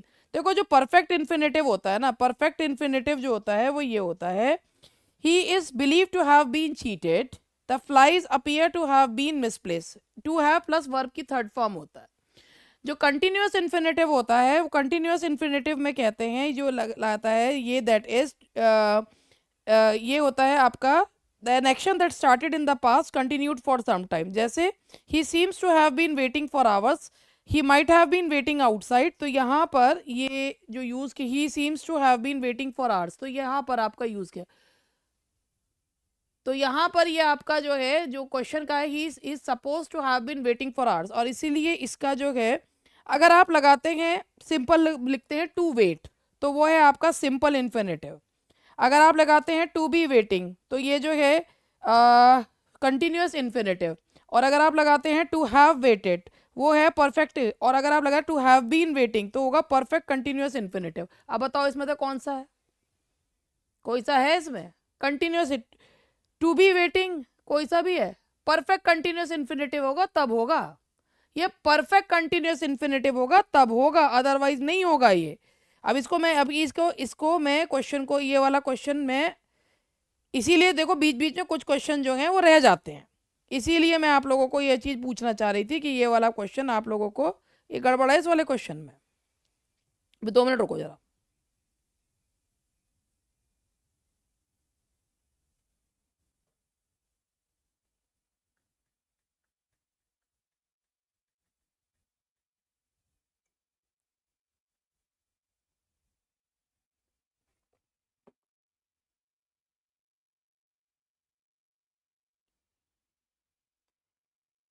ये जो सेंटेंस है अगर यहां पर ये होता he denied to have, to have plus verb की थर्ड फॉर्म होता तो ये होता परफेक्ट इन्फिनेटिव। अगर टू बी प्लस वर्ब की आईएनजी फॉर्म होती तो ये होता कंटिन्यूअस इन्फिनेटिव। लेकिन अगर to have plus been plus verb की आईएनजी फॉर्म आ रहा है तो वो होगा परफेक्ट कंटिन्यूअस इन्फिनेटिव। तो इस सेंटेंस में कोई भी नहीं है, तो हम अपना ऑप्शन खुद बनाएंगे और लिखेंगे परफेक्ट कंटिन्यूअस इन्फिनेटिव। अब हम क्या करें, हमारे पास है नहीं तो हम लोगों को बनाना पड़ेगा। हम पांचवा गोला अपने आप बनाकर लिख लेंगे, that is perfect continuous infinitive, that is. तो यहाँ पे करेक्ट ग्रामेटिकल आइडेंटिफिकेशन है इसकी परफेक्ट कंटिन्यूअस इन्फिनेटिव, क्योंकि परफेक्ट इन्फिनेटिव होता है टू हैव प्लस वर्ब की थर्ड फॉर्म, तो दैट इज, और कंटिन्यूअस होता है टू बी प्लस वर्ब की आईएनजी। और अगर यहाँ पर परफेक्ट कंटिन्यूअस इन्फिनेटिव लगा तो to have plus been plus verb की आईएनजी फॉर्म। तो आप अपना गोला बनाएं या कंटिन्यूअस इन्फिनेटिव, तो ये क्वेश्चन ही हमारा एफ हो गया है। 59 पैसिव, नहीं नहीं, इसमें जो बेसिकली पूछा गया था ना, अगर इसमें पैसिव इन्फिनेटिव पूछा गया था हमने, इसमें जो, अच्छा चलो अब एक पैसिव इन्फिनेटिव का ये कह रही है कि पैसिव इन्फिनेटिव की क्यों नहीं है, तो पैसिव इन्फिनेटिव नाम की वैसे तो कोई चिड़िया होती नहीं, ठीक है। पैसिव जो है वो होता नहीं है ना, अब क्या करूं मैं, पैसिव इन्फिनेटिव कुछ होता नहीं, अब मैं या तो बनाऊं इसे पैसिव इन्फिनेटिव। देखो देख ये है, अगर आप बनाओगे पैसिव इन्फिनेटिव तो ये होगा टू बी पनिश्ड। इन्फिनेटिव को अगर पैसिव बनाना हो तो आप उसको ऐसे बनाते हैं कि टू बी पनिश्ड, जैसे का सेंटेंस है ही डिजर्व्स टू बी रिवॉर्डेड, तो ये डिजर्व्स टू बी रिवॉर्डेड होगा ना, तो इस तरीके से बनाओगे। अब ये पूरा ही is suppose to have been waiting for hours, तो यहां पर अगर आपको पूछा गया इन्फिनेटिव पूछा जा रहा है, बेसिकली आपको इसमें जो पूछा जा रहा है ना, इसको इसमें अंडरलाइन कर देना चाहिए था कि ये कीच है क्या, ये कौन सा जो है वो इन्फिनेटिव है। तो यहाँ पर ये सिंपल पूछा गया, तो पैसिव इन्फिनेटिव अगर पूछा जाएगा तो बेसिकली उसमें पैसिव इन्फिनेटिव नाम की चीज नहीं होती ना, और वो उसमें चारों में से कोई भी ऑप्शन सही नहीं है, इसका चारों में से कोई भी ऑप्शन नहीं, क्योंकि इसको पूछना चाहिए ये कौन सा प्रकार का इन्फिनेटिव है, तो ये होता है आपका परफेक्ट कंटिन्यूअस इन्फिनेटिव, क्योंकि इन्फिनेटिव को पैसिव बनाओगे तो वो तो जिस तरीके का सेंटेंस होगा उसमें बी लगा के वर्ब की थर्ड फॉर्म, बीन लगा के वर्ब की थर्ड फॉर्म कर दोगे, वो उसका अपना नाम पैसिव इन्फिनेटिव थोड़ी होता है, इसलिए।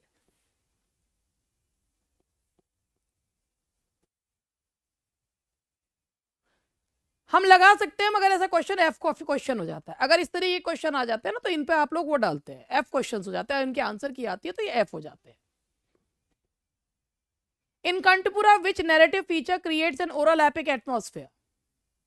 That is स्थल पुराण मेथड एंड डिग्रेशंस, ठीक है। स्थल पुराण मेथड एंड डिग्रेशंस जो है वो होते हैं, दैट इज, और स्थल पुराण आप लोगों को मैंने पढ़ाते हुए बताया ही है, और डिग्रेशंस भी बता देती हूँ क्या होता है, डिग्रेशंस का क्या मीनिंग होता है। एंड डिग्रेशंस का मतलब होता है कि जिसमें turning side, turning aside, digression का मतलब होता है थोड़ी सी इररेलेवेंट डिटेल्स भी डाल देना, मतलब चीज़ों के अलावा कुछ जो चीज़ें जरूरी नहीं होती हैं वो डिटेल्स भी डाल देना, दैट इज कॉल्ड। तो स्थल पुराण मेथड एंड डिग्रेशंस।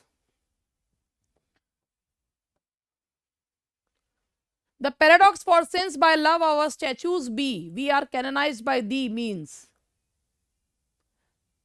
एक पैराडॉक्स है। पैराडॉक्स का मतलब होता है कि जब जिस सेंटेंस में हम ये मानते हैं कि एक वो जो है विरोधाभासी बात की जाती है, मगर उसमें एक सत्य छिपा होता है कि फिर से since by love our statues be, और हम जो है लव की वजह से हमारे स्टैच्यूज बनेंगे क्योंकि हम संत बन चुके हैं। तो lovers achieve sainthood through suffering, कि भाई प्रेमी भी संत तभी बनते हैं जब वो सफरिंग से गुजरते हैं। तो the answer is B. Letter writing, which closing is incorrect for a formal letter, which closing is incorrect for a formal letter, इनमें से कौन सी क्लोजिंग जो है वो इनकरेक्ट है फॉर फॉर्मल लेटर।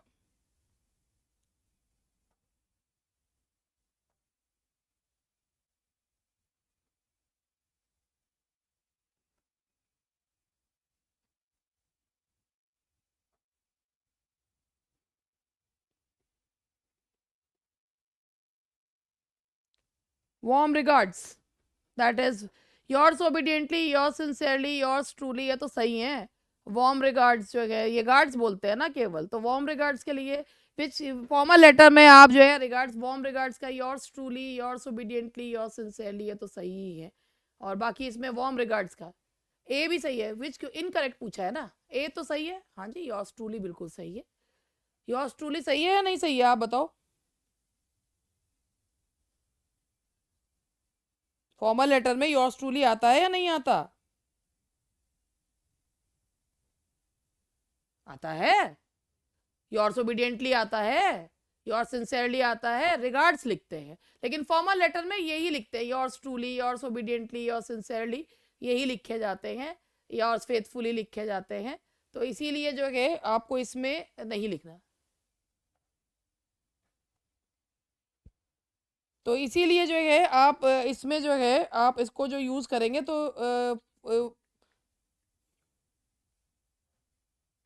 एक मिनट में आपको बता भी देती हूँ।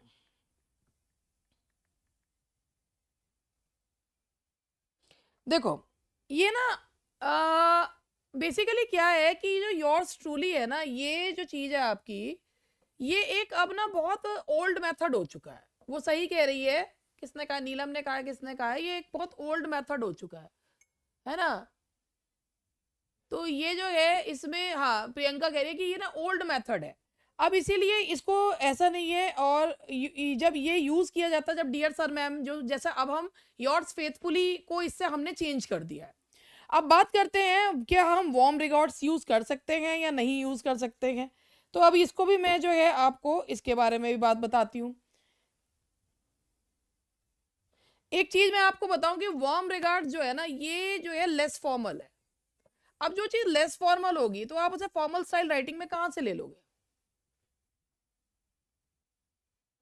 देखो ये लेस फॉर्मल है, जो लेस फॉर्मल होगा तो आप उसको जो है, यस ये लेस फॉर्मल है, और यहाँ पे ये फ्रेंडली है, लेस फॉर्मल है, और ये उनके लिए यूज होता है for those whom you know well, है ना, whom you know well. Personal letters में आप इसे लगा सकते हो। हाँ ग्रीटिंग्स के साथ लगाते हैं, तो इनको हम उसमें आप ये मान के चलो योर्स ट्रूली जो है ना, अब योर्स ट्रूली की जगह योर्स फेथफुली ने ले ली है, योर्स ट्रूली की जगह योर्स फेथफुली में ले ली है। योर्स ओबीडियंटली जब आप प्रिंसिपल वगैरह को, योर्स सिंसियरली हम लोग वैसे जिनका नाम जानते हैं उनके लिए हम लिखते हैं, तो योर्स ट्रूली की जगह हम योर्स फेथफुली लगाते हैं। लेकिन वार्म रिगार्ड्स हम लेस फॉर्मल है, फ्रेंडली है, that is why we use this closing with those whom we know well. तो इसीलिए हाँ, जो क्लोज होते हैं उनके लिए हम वार्म रिगार्ड लगाते हैं, बाकियों के लिए ठंडा रिगार्ड लगाते हैं, तो उनको कहते हैं योर्स ट्रूली आपके। ठीक है, तो इसीलिए ये भी सही है, ये भी सही है, ये भी सही है, ये इनफॉर्मल लेटर में लगाना। ठीक है, तो जिनको आप नहीं जानते उन्हें कोल्ड रिगार्ड्स दिया करो, और जिनको आप जानते हो उन्हें वार्म रिगार्ड्स दिया करो। ओके भाई,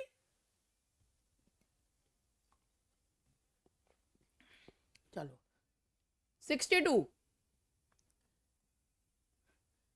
Milton's reference to that one talent which is that death to hide alludes to the book of Genesis, parable of the talents, Sam's या revelation। ये आपको मैंने कहानी भी सुनाई थी, इसमें पन भी था कि जिसमें एक कहानी थी कि जिसमें एक जो मालिक है वो अपने नौकर को वो देता है टैलेंट, जो है सिक्कों को कहा जाता है। तो पैरेबल ऑफ द टैलेंट है, इसमें कहानी सुनाई गई है पैरेबल ऑफ द टैलेंट्स की, तो अल्यूजन दिया गया है। In sonnet 138, the speaker's acceptance of lies indicates cynicism, pragmatic realism of aging love, detachment from relationships, या philosophical pessimism। बताओ।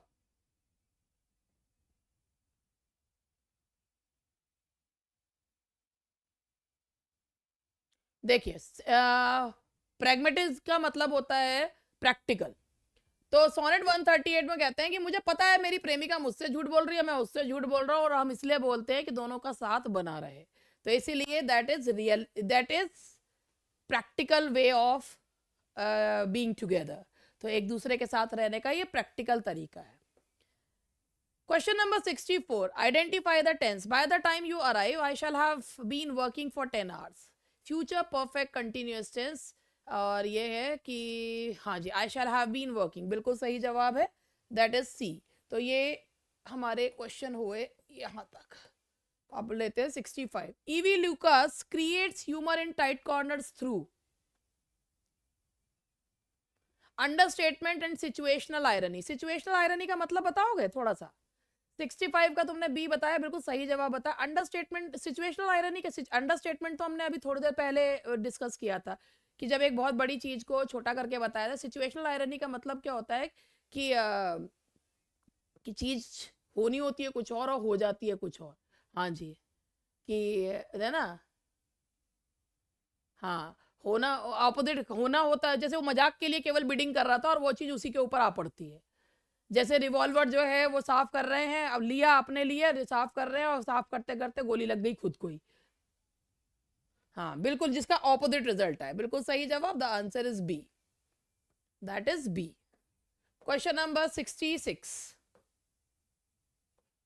In Paradise Lost, the phrase things unattempted yet in prose or rhyme express Renaissance individualism, mock epic tone, Christian humility या classical arrogance। मैं तो question भी नहीं पढ़ती, बावले से जवाब पहले देने लगे हैं। ठीक है, तो इन पैराडाइज लॉस्ट जो फ्रेज जो है उन्होंने बताया है कि रेनेसांस इंडिविजुअलिज्म को बताया है उन्होंने, ऐसा मेरे स्टूडेंट्स कह रहे हैं, क्योंकि रेनेसांस आप लोगों ने है पर क्यों मैम। हाँ देखो, ये दिव्या का क्वेश्चन आया कि मॉक एपिक टोन क्यों नहीं हो सकती क्रिश्चियन। देखो, रेनेसांस आप लोगों ने सबने पढ़ रखा है, ठीक है, पढ़ा है। रेनेसा नाम का एक लड़का था जो बहुत शैतान था, और जो है भागता भागता इटली से इंग्लैंड में आ गया था। ये कहानी पढ़ी थी ना आपने, पढ़ी थी ना। तो भैया पहले मैं आप लोगों को इसके बारे में बताना चाहूंगी क्या है ये। देखिए,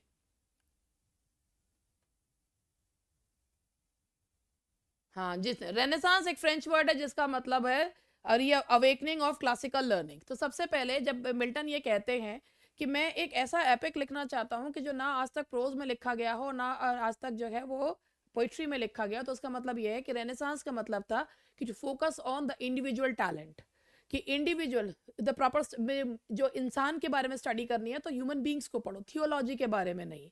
तो वो चीज़ क्या है कि रेनेसांस इंडिविजुअलिज्म का मतलब है कि अब जब आप खुद के बारे में जानते हैं, ह्यूमन बींग्स के बारे में स्टडी करते हैं, then you can study about the whole universe. That is why this is renaissance individualism. So the answer, तो दिव्या इसका आंसर इसीलिए ए है। समझ गई पांडे जी। 67 ऑप्शन बिना दिखाए, कैननाइजेशन, कैननाइजेशन है, दैट इज, कैननाइजेशन का आंसर है sacred seriousness of love, tight corners, humorous panic, dream children, tender melancholy, sonnet 29, spiritual uplift। तो ए का सेकंड, बी का फर्स्ट, और ए ही होगा इसका, ए का सेकंड, बी का फर्स्ट, सी का थर्ड, डी का फोर्थ, यही है। मैच द फॉलोइंग के अधिकतर आंसर ए ही है। एक मिनट, ये ट्रैकन वालों का आ रहा है।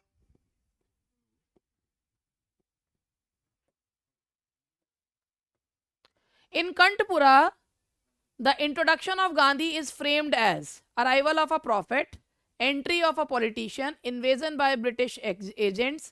ओ भैया, ये भगवान, ये सी हो गया। गांधी जी कब से जो गए वो इन्वेजन बाय ब्रिटिश एजेंट्स हो गए थे। इन कंठपुरा, इन कंठपुरा में गांधी जी एक कैरेक्टर के रूप में नहीं है, मगर ही अराइवल ऑफ अ प्रॉफिट, एक प्रॉफिट के रूप में दिखाया गया है। बावलो, ए बावलो, कब से गांधी जी ब्रिटिश एजेंट हो गए? गांधी जी को खुद पता चलेगा तो बेचारे दुखी हो जाएंगे। गांधी जी को तो कृष्ण जी की तरह दिखाया गया है इसमें, प्रॉफिट मसीहा के तौर पर दिखाया है। तो अराइवल ऑफ अ प्रॉफिट है। भगवान मेरे, क्या करके मानोगे तुम? है सी सी सी सी सी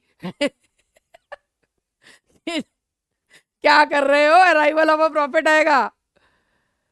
sonnet 29, happily I think on thee shifts the poem from hope से डिस्पेयर, कंप्लेंट से स्पिरिचुअल रेजोल्यूशन, सेल्फ हेट्रेड से इमोशनल ट्रांसफिग्रेशन, डाउट से एंगर। तो भैया इसका सही आंसर है कि इसमें चलो आप ही बता दो। सेल्फ हेट्रेड, पहले खुद से नफरत करते हैं, अचानक से वो उनका जो मूड है वो चेंज हो जाता है, इमोशनल ट्रांसफिग्रेशन। तो answer C. Identify, he had better have written earlier.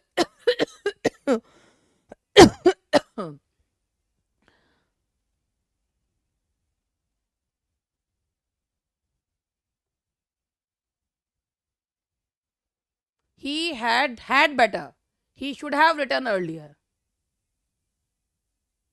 he should have written।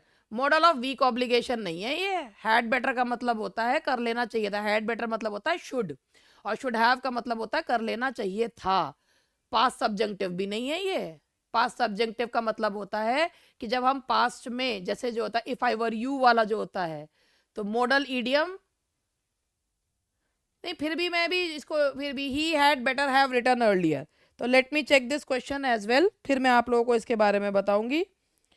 पहले मैं इस क्वेश्चन को चेक कर लूं, पहले मैं इस क्वेश्चन को चेक करूंगी, फिर आप लोगों को बताऊंगी।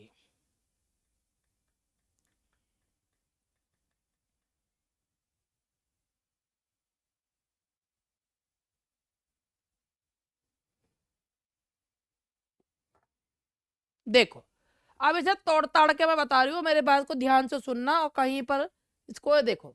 सबसे पहले हैड बेटर का मतलब क्या होता है? हैड बेटर का मतलब होता है शुड। लेकिन ये क्या है इसका, हैड बेटर क्या है? ये एक फिक्स्ड मॉडल ईडियम है, ये एक फिक्स्ड मॉडल ईडियम है, ठीक है? It's a fixed model idiom, पहली चीज। दूसरी चीज ये क्या बताता है? It expresses strong advice. Had better जो मैंने आपको पढ़ाते हुए भी बताया है, इट एक्सप्रेसेस स्ट्रॉन्ग एडवाइस, ठीक है जी। और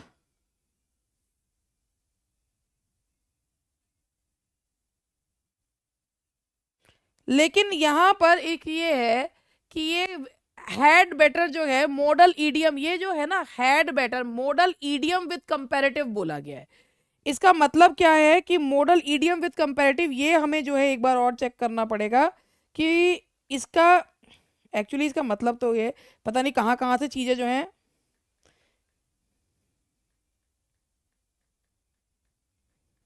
यहाँ पे फंसा देती हूँ मैं।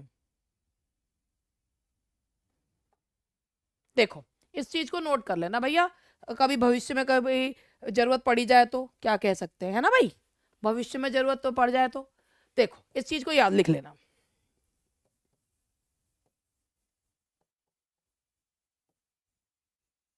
द प्राइमरी मॉडल idioms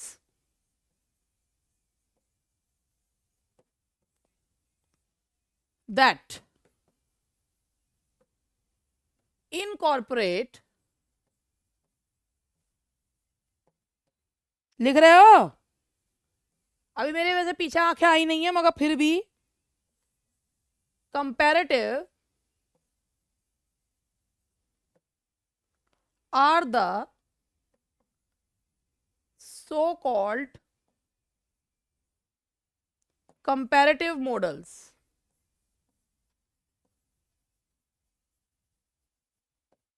बहुत सारी चीजें ना हम टेस्ट करते हुए सीख लेते हैं। हैड बेटर,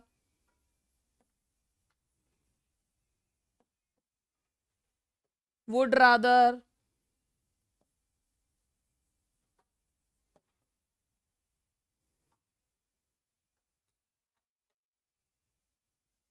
वुड सूनर,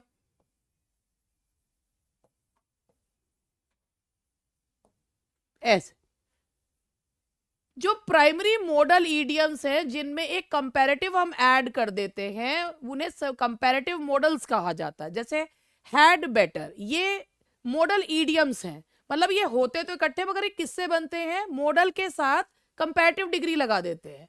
जब मॉडल के साथ कंपैरेटिव डिग्री लगा देते हो, बेटर, रादर, सूनर, तो वो मॉडल ईडियम्स बन जाते हैं। ये है कहने का मतलब। These are considered idioms because, ये ईडियम्स इसलिए माने जाते हैं क्योंकि ये इंडिविजुअल वर्ड्स नहीं है, बल्कि ये जो है यूनिक ग्रामेटिकल रूल्स होते हैं इनके। जैसे हैड बेटर है तो ये मतलब स्ट्रॉन्ग एडवाइस देने के लिए यूज किया जाता है। अगर वुड रादर है तो प्रेफरेंस के लिए यूज किया जाता है। वुड सूनर है तो स्ट्रॉन्ग प्रेफरेंस के लिए बताया जाता है। तो इसीलिए ये ना सिंपल मॉडल्स नहीं होते हैं, ये सिंपल मॉडल्स ना होकर ये क्या होते हैं, ये मॉडल ईडियम्स होते हैं। और इनके साथ जो है आप क्या लगाते हो, कंपैरेटिव वर्ड्स जो यूज करते हैं। That is the. अब बताओ क्वेश्चन का लेवल थोड़ा सा अप हुआ? अभी तो पट्टी शुरू हुई है। मैंने क्या कहा था? सारे क्वेश्चन थोड़ी ना डिफिकल्ट होते हैं, 10 भी डिफिकल्ट होगा तो हो जाता काम, 10 भी डिफिकल्ट होते तो। चलो 70 का है आपका मॉडल ईडियम विद कंपैरेटिव, तो ये है आपका हैड बेटर, वुड रादर, ये सब आपके। 69 का जो भी था ए था, 69 का नहीं, 69 का ए कौन बता रहा भाई, सी था, होशियार कहीं के। Donne's lovers become saints because their love is ascetic, their suffering mirrors martyrdom, society rejects them, they renounce worldly pleasures। तो ये भी बता दीजिए भैया, और बता के और जल्दी से जवाब दे दीजिए। ओफो ना ज्यादा,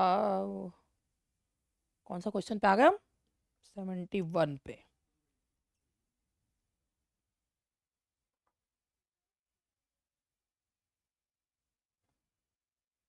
हाँ जी, that is they are suffering.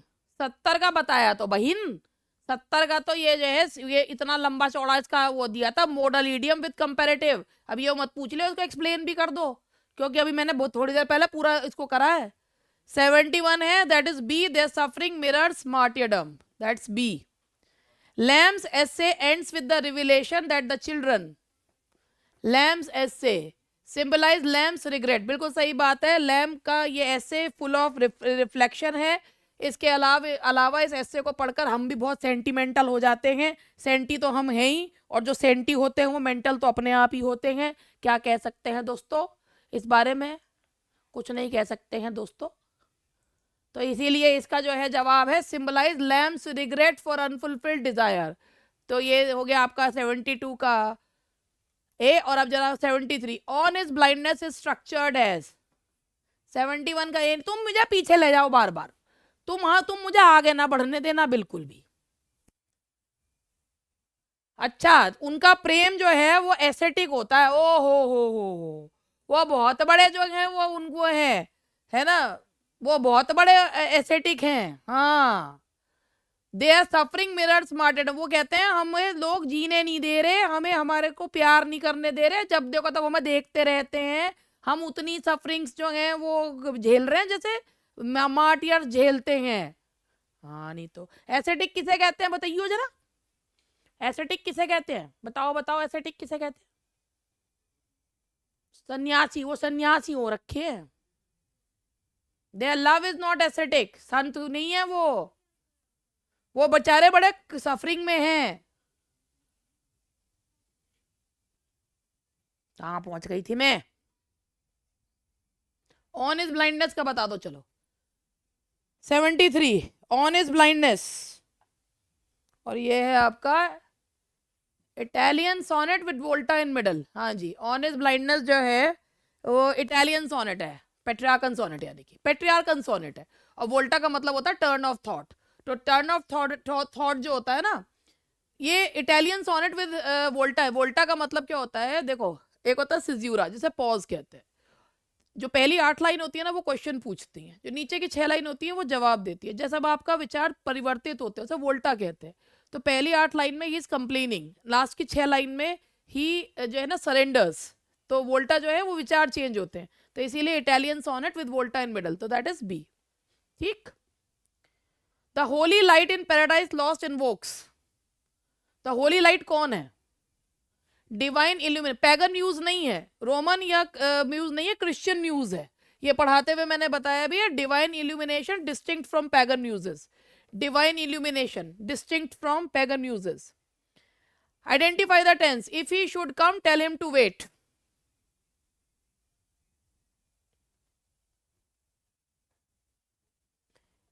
ये फर्स्ट, ये पोलाइट सब्जंक्टिव है, शुड ही कम, ये पोलाइट सब्जंक्टिव है। अब तुम्हारी खोपड़ी में कहीं ना कहीं जरूर आ रहा होगा मैडम हमें कूद के बता दे पोलाइट सब्जंक्टिव क्या होता है तो हमारा उद्धार हो जाए। वैसे तो कोई बात नहीं है, अगर बता देंगी तो क्या फर्क पड़ेगा, ये भी की भी, और ये बोलती तो रहती हैं बता भी देती ही हैं, है ना। मुझे पता है तुम्हारे मन में यही चल रहा होगा, और मैं बिल्कुल बताने की कोशिश करूंगी, क्योंकि जितनी भी आपकी इस गुलाम को चीजें पता हैं तो वो बताएंगे। देखो पोलाइट सब्जंक्टिव भी जान लो भैया क्या होता है, जी मालिक नोट कर लो।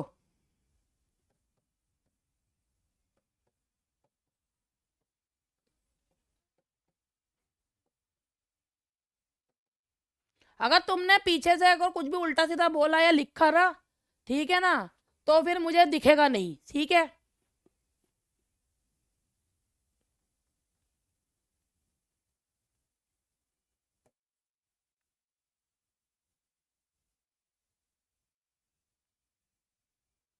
क्वेश्चन क्या था?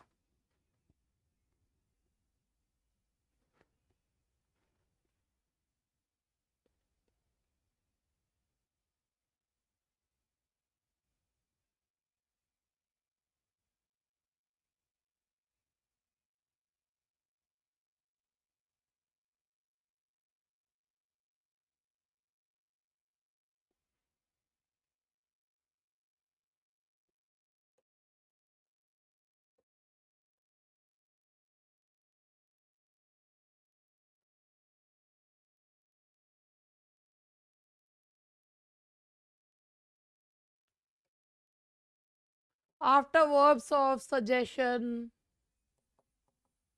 डिमांड और नेसेसिटी, तो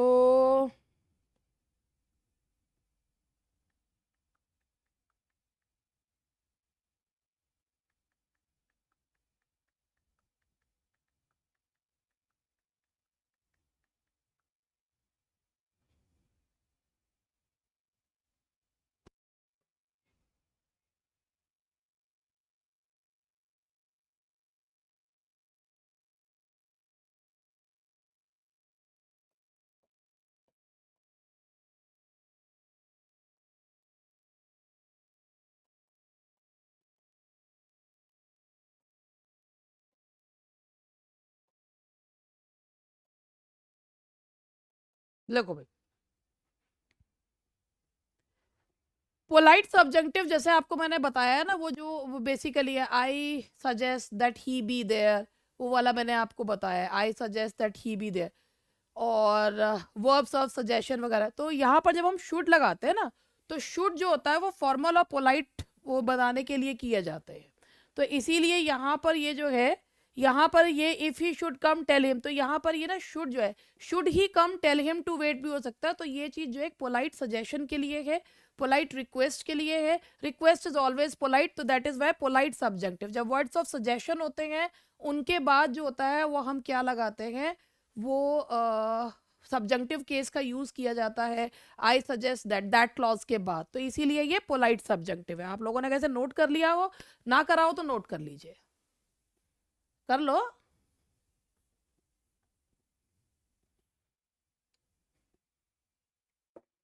जल्दी करो, आगे बढ़े फिर। बस थोड़े तो क्वेश्चन और, 25 क्वेश्चन और रह गए। इन sonnet 138 I do believe her though I know she illustrates. भाई देखो, ऑक्सीमोरोनिक सेल्फ अवेयरनेस का मतलब क्या हुआ? अगर मैं आपसे पूछूं, ये आप बी जवाब तो दे रहे हो कूद कूद के, ये ऑक्सीमोरोनिक सेल्फ अवेयरनेस का मतलब क्या हुआ? ये कोई इस पे लाइट डालना चाहेगा?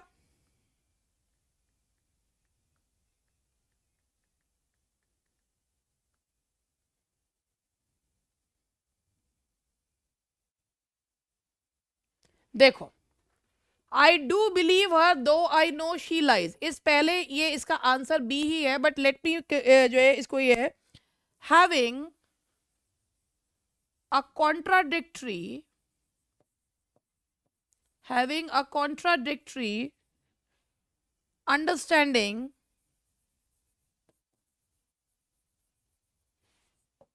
of oneself, where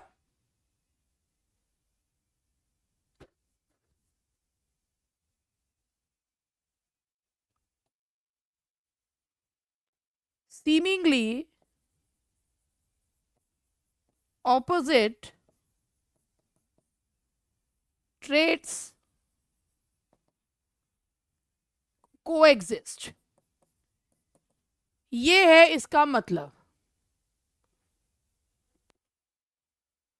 ऑक्सीमोरोनिक self awareness का मतलब है having a contradictory understanding of one self, जहां पर विश्वास और अविश्वास, धोखा और जो है सत्य, हमें पता है सामने वाला धोखा दे रहा है, मगर फिर भी हम उस बात पे यकीन कर रहे हैं। मीन खुद को धोखे में रख रहे हैं, पता है कि खुद को धोखा दे रहे हैं, ये है। तो इसलिए ये ऑक्सीमोरोनिक पता है, मतलब झूठ और धोखा, झूठ और सत्य, जब दोनों चीजें पता है और हमें मालूम है वो चीज, मगर हम जानबूझ कर बावला बन रहे हैं, जानबूझ के धोखा खा रहे हैं, तो उसलिए।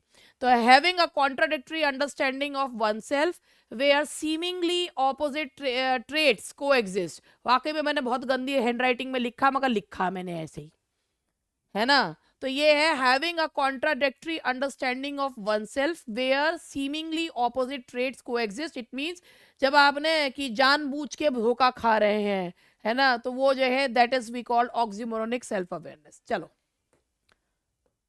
इन Tight Corners the narrator fears social humiliation more than financial. उसको जब टाइट कॉर्नर्स में ना, उसको ये लगता है कि भाई कहीं मेरे को ना जो होता है ना, मेंटल टाइट कॉर्नर्स होते हैं वो ज़्यादा खतरनाक होते हैं।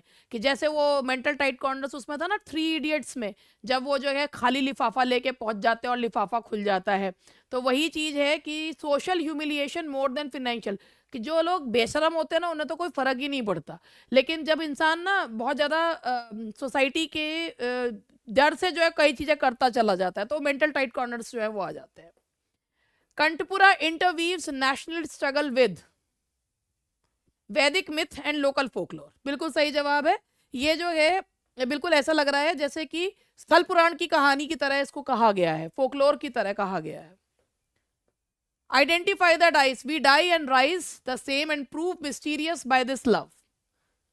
We die and rise the same and prove mysterious by this love. Chiasmus, paradox, euphemism, symbolism.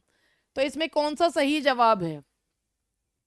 We die and rise the same, कि हम मरते हैं और हम उठते हैं। तो ये एक पैराडॉक्सिकल स्टेटमेंट है, और इसका सही जवाब होना चाहिए, हाँ इसका सही जवाब पैराडॉक्स ही था। बिल्कुल सही जवाब आप लोग दे रहे हैं, इसका पैराडॉक्स ही है।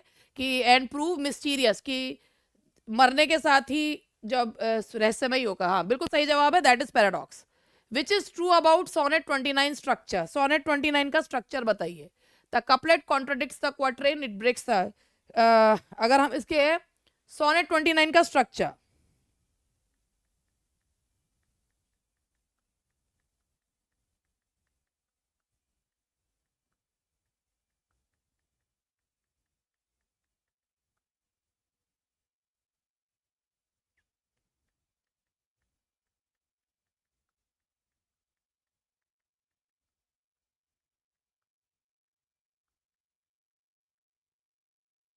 सोनेट 29 का है 14 लाइन्स, इसमें है ऐसे A B C D F A and concluding.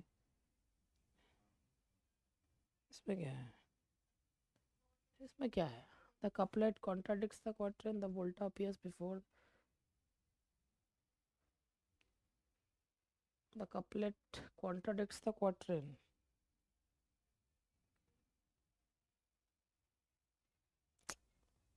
इसमें से तो मुझे कोई भी नहीं आंसर लग रहा। क्या लग रहा तुम्हें?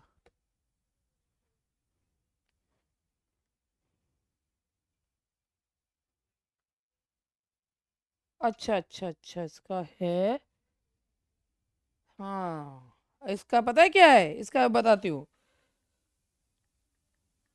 अभी बताती हूँ क्या है इसका। ये शायद मुझे याद पड़ रहा है, मैं खुद भी भूल जाती हूँ ना।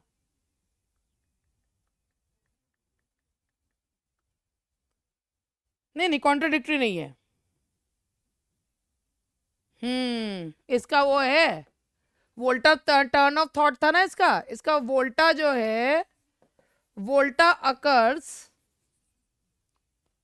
Eight the start of the third quatrain, at the start of the third quatrain, ये था इसका।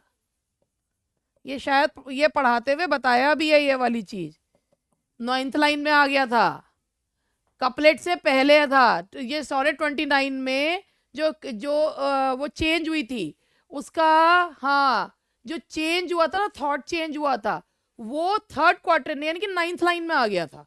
वो 9th, डेस्पेयर से होप में वो 9th लाइन में आ गया था।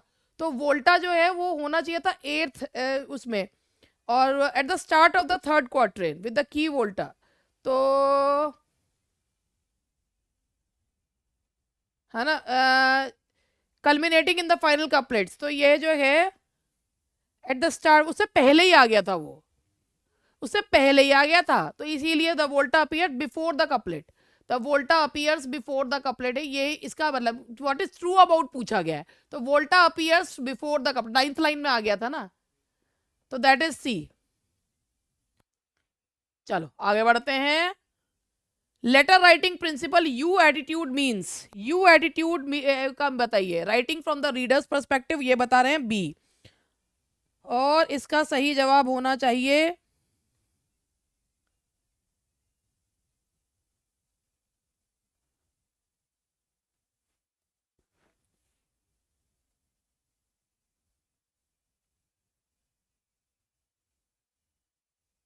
मुझे ना, इसका एक चीज का मुझे अभी इसमें इस वाले में थोड़ा सा मुझे वो लग रहा है अभी, 80 वाले में थोड़ा सा मुझे, वे वोल्टा तो 9th लाइन में आया है, मुझे 80 वाले में थोड़ा सा मुझे वो लग रहा है, 1 मिनट रुको, मुझे एक बार चेक करना पड़ेगा।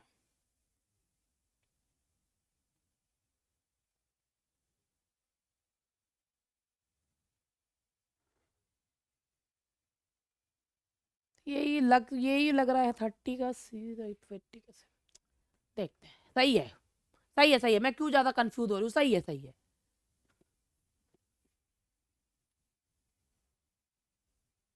किसका, किसका समझा दूं, किस वाले का, रितु अग्रवाल जी किसका बताइए, 80 का, 80 का है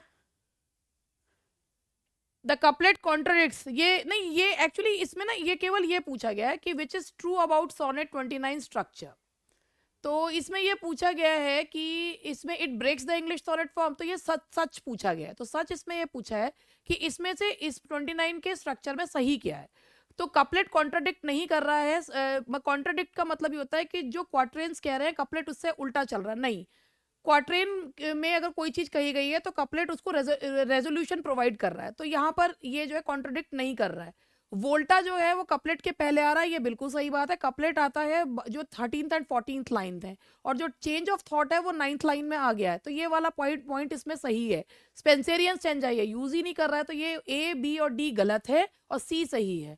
नहीं नहीं, तो यहाँ पर मेरे को नहीं, मुझे थोड़ा सा उसमें आ रहा था कि कपलेट फिर मैंने उसको फिर सोचा कि कपलेट कॉन्ट्रोडिक्ट नहीं कर रहा है, क्योंकि तीनों जो क्वार्टरेंस हैं, 3 क्वार्टरेंस में जो बात कही जा रही है कपलेट उसे रेजोल्यूट कर रहा है, उसे रेजोल्यूशन दे रहा है ना, सोनेट फॉर्म को नहीं कर तो तोड़ रहा है, क्योंकि वो 8वें लाइन के बाद ही वोल्टा आता है, वोल्टा 8वीं लाइन के बाद ही आता है, वो जो है वोल्टा जब पेट्रियार्कल, एक चीज बताऊं, ये पढ़ाते हुए भी मैंने एक चीज बताई है, सुन लेना, शेक्सपियरियन सोनेट्स में वोल्टा होता नहीं, वो 3 क्वार्टरेन और उसमें 2 उसमें होता है डिवाइडेड, लेकिन इसमें है, तो इसमें वोल्टा जो है वो क्वार्टरेन से वो जो है उसमें जो है कपलेट से पहले आया है, शेक्सपियरियन सोनेट कोई पेट्रियार्कन सोनेट की तरह थोड़ी होता है, 8 और 6 वाला जो होता है, 8 और 6 वाला नहीं है ना, 8 और 6 वाला तो है नहीं, तो ये कपलेट जो है वो सम अप करता है चीजों को, लेकिन इसमें वोल्टा है और 9th लाइन में, और अपने नोट्स में देखना उसमें 9th लाइन में दिया हुआ भी है टर्न ऑफ थॉट्स में, तो वहां से जब वो उसका वो एक सैड स्टेज से एक अच्छी स्टेज में चलता है, इसलिए ये है, तो इसीलिए मैंने इसका, अब यहां से 81 में अगर मैं चलती हूं, तो 81 में अब ये आता है, हाँ जी, तो 81 में आपका यहां से हम लोग अब चलते हैं, 81 में हमारा पूछा है लेटर राइटिंग में यू एटीट्यूड का मतलब क्या होता है, avoiding emotional tone writing from the readers perspective, आप एक चीज याद रखना, ये 3 जो है वो प्रोनाउंस होते हैं, first person, second person and third person, first person मतलब होता है बोलने वाला यानी कि स्पीकर, सेकंड पर्सन होता है सुनने वाला यानी कि लिसनर, और थर्ड पर्सन होता है जिसके बारे में हम बात कर रहे हैं, तो जब हम यू यूज करते हैं तो वो हम किसके पॉइंट ऑफ व्यू से कह रहे हैं, कि जो हम रीडर के पर्सपेक्टिव से, यानी कि जो हमें सुनने वाला है, रीडर यानी कि जो हमारी लेटर को पढ़ने वाला है, इसीलिए रीडर्स पर्सपेक्टिव आएगा, आई का मतलब मैं बोलने वाला यानी कि मैं अपने पॉइंट ऑफ यानी कि राइटर के, और जब होता है यू एटीट्यूड का मतलब होता है सुनने पढ़ने वाले के उससे, इसीलिए इसका आएगा बी, तो ये प्रोनाउंस होते हैं speaker, listener and the person whom we are talking, समझे। Milton's invocation claims that his poem surpasses Greek pastoral, Roman satire, classical heroic epics, ये सही जवाब इसका यही है, classical heroic epics. And the correct answer is C, कि वो चाहते हैं कि उनकी जो पोयम है वो अभी तक जो unattempted in prose and poetry वो रहे। Identify the tense. To have been loved by him was a blessing. To have been loved by him, to have been loved by, to have been verb की third form perfect infinitive है, and that is perfect infinitive. तो ये हो गया आपका, that is perfective infinitive भी कहते हैं to have loved, to have been loved, ये वैसे पैसिव वॉइस में लिखा हुआ है, टू हैव बीन लव्ड तो perfect infinitive. The children in dream children vanish when, वैसे वो पहले ही हो जाते हैं जब Lamb wakes up, daydream वो होता है, तो यहाँ पर ये सॉर्ट ऑफ सही है, तो आंसर इज बी, 84 का B. 85, Donne's argumentative method in the Canonization is, Donne's argumentative method, mock legal defence, circular reasoning,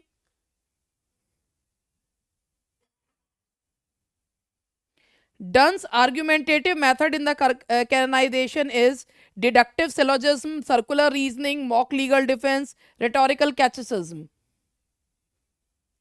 तो सोचो, फिर उसके बाद मुझे बताना। पहले मैं आपको एक एक करके इसके बारे में ही बता देती हूँ। सबसे पहले जो इसका सही जवाब है पहले वो बता दूं।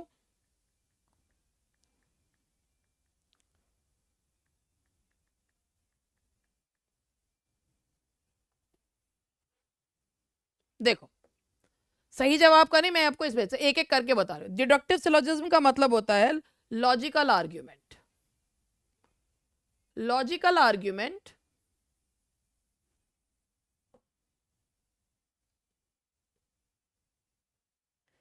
where a conclusion is drawn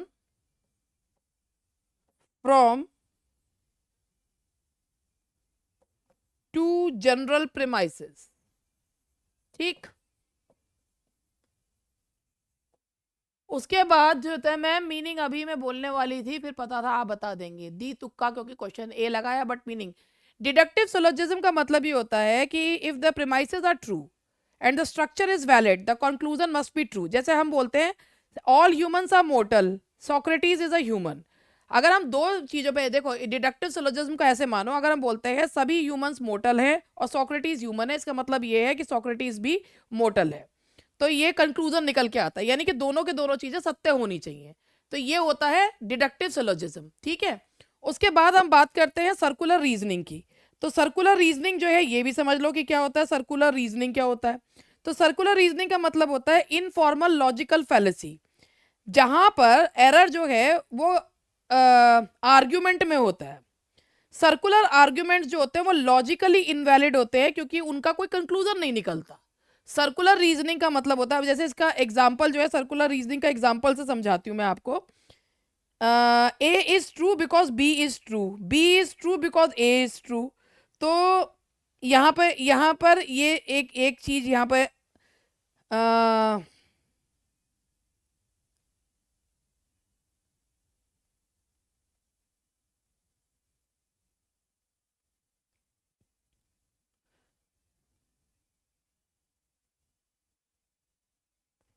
everyone loves Rohini because Rohini is so popular among people।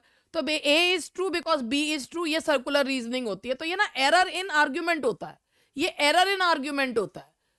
Circular reasoning होता है, एरर इन आर्ग्यूमेंट होता है। ठीक है, और मॉक लीगल डिफेंस जो है, यानी कि जब आप मॉक लीगल डिफेंस है, लीगल डिफेंस का मतलब क्या होता है कि जब आप अपने केस को लड़ते हैं, जब आप अपने केस को लड़ते हैं तो उसे कहा जाता है दैट इज लीगल डिफेंस। और मॉक लीगल डिफेंस का मतलब क्या हो गया कि जब मॉक ट्रायल्स जो होते हैं, तो बेसिकली जब उसमें वो बोल रहे हैं, तो Donne argumentative method in the Canonization is deductive syllogism. अब ये डिडक्टिव सिलोजिज्म तो नहीं है, क्योंकि इसमें दोनों चीजें सत्य हो के सही का वो नहीं आ रहा है। सर्कुलर रीजनिंग में आर्ग्यूमेंट ही जो है वो फॉल्टी होता है, आर्ग्यूमेंट ही फॉल्टी होता है। मॉक लीगल डिफेंस का मतलब होता है कि जब आप अपना केस लड़ते हैं, मॉक ट्रायल होता है।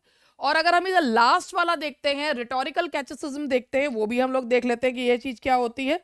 और उसके बाद आप लोग को हो सकता है इसमें से कोई भी चीज़ सही ना हो, या हो सकता है इसमें कुछ सही हो जाए। ये क्या होता है, ये क्वेश्चन आंसर फॉर्मेट होता है।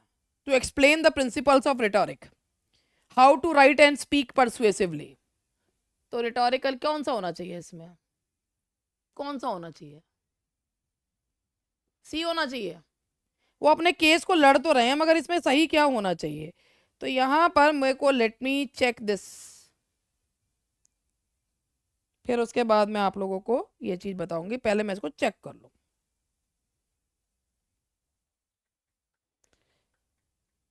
घुमा देते हैं questions.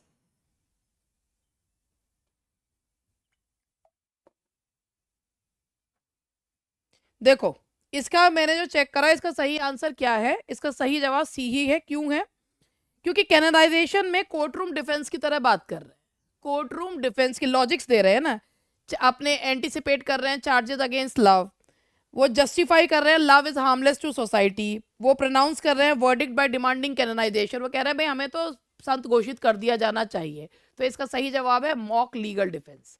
So the correct answer is C. ऐसे सही है sir, C. In Kanthapura caste conflict appears through, caste conflict appears through, जल्दी जल्दी बताओ, बस खत्म ही होने वाला है, 15 क्वेश्चन रह गए हैं, फटाफट कर लो और अपने घर को जाओ, और हमें भी जान दो, अभी हमें दूसरी क्लास भी लेनी है।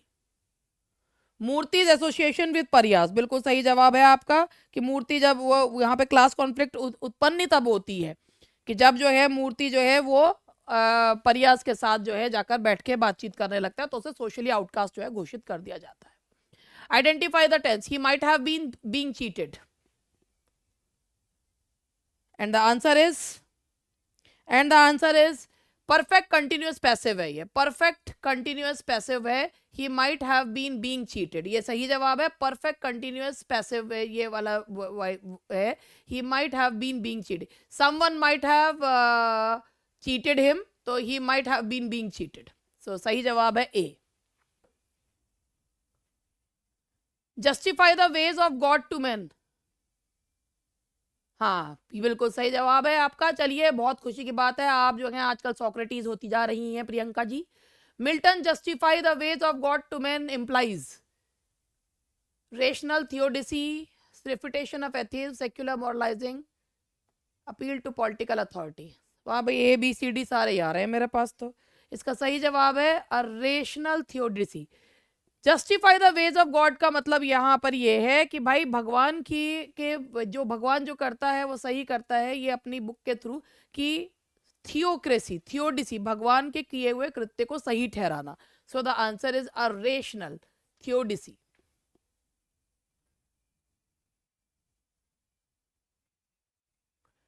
As in love not to have years told, मतलब ये जो थीम है इस तरीके की, age in love loves not to have years told, तो ये है insecurity of ageing love, age in love loves not to have years told, यानी कि प्यार में बूढ़े हो तो बताओ मत कि बूढ़े हो रहे हैं, ये थीम जो है वो बताती है insecurity of ageing lovers. So the answer is B, that is B. Here was I with 63 pounds in the world and not 500 pounds worth of securities, the purchaser to a picture which I didn't want for 4,050 guineas, the top price of the day. Where does this description appear? कहाँ पे आता है ये description? And that description appears in Tight corners, कि जहाँ पर वो 4500 Guinness में वो खरीदना नहीं चाहते। So the answer is C. Match the work, sonnet 29, sonnet 29, spiritual paradox, honest blindness, extended A B C D, canonization, hyperbolic, sacred और tight corners, comic। तो A B C D first second third fourth वही है, A first B second C third D fourth, and that is आमने सामने A। When writing a complaint letter the tone must be, जब आप किसी को complaint letter लिखते हैं तो आपकी टोन कैसी होनी चाहिए? कर्टियस होनी चाहिए मगर फर्म होनी चाहिए, मतलब आप अपनी बात को बहुत अच्छे से कहिए लेकिन आपकी कभी बदतमीजी से बात ना करिए। तो the answer is B. In sonnet 29 the simile like to the lark at break of day indicates like to the lark at the break of day indicates sudden spiritual ascent, कि जब वो अपने डिप्रेसिव मूड से उठकर एक बहुत ही अच्छे mood में आ जाते हैं, that is sudden spiritual ascent. So the answer is B, sudden spiritual ascent. सही. Identify the tense. He will be being examined at this time tomorrow. He will be being examined at this time tomorrow. ये passive voice में लिखा हुआ है और ये है आपका दैट इज फ्यूचर. कौन सा टेंस है भाई? एंड दैट इज, ये है आपका फ्यूचर कंटिन्यूअस पैसिव वॉइस. बिल्कुल फ्यूचर कंटिन्यूअस, ये बीइंग लग रहा है, future continuous passive voice. Paradise Lost opening evokes seeking inspiration from Urania as Christian muse. ये बार बार शायद मैंने अभी 3-4 बार बोल भी दिया कि यूरेनिया को जो है वो क्रिश्चियन म्यूज के तौर पे लिया है, वो उन्होंने पैगन म्यूज की तरह नहीं है. तो seeking inspiration, that is B. 95 का आंसर है आपका, that is B. So the answer is B. 96, the canonization mock societies.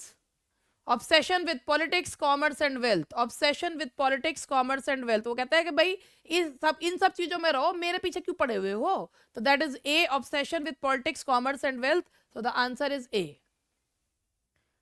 कंटपुरा ends with the village destroyed and people disperse. Village जल जाता है, वो चीजें जल जाती हैं और लोग जो है इधर उधर.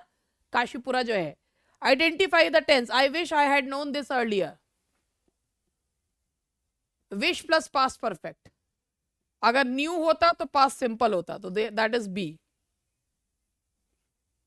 The concluding couplet of sonnet 138 asserts love thrives on illusion when mutually agreed. कि भाई लास्ट प्यार बाद में केवल भ्रम पे ही चलता है, और जब दोनों के बीच में एक म्यूचुअल अंडरस्टैंडिंग हो कि तुम मुझे बावला बनाओ, मैं तुम्हें बावला बनाऊं. The answer is B. And the last question for today. Lucas essay becomes a critique of.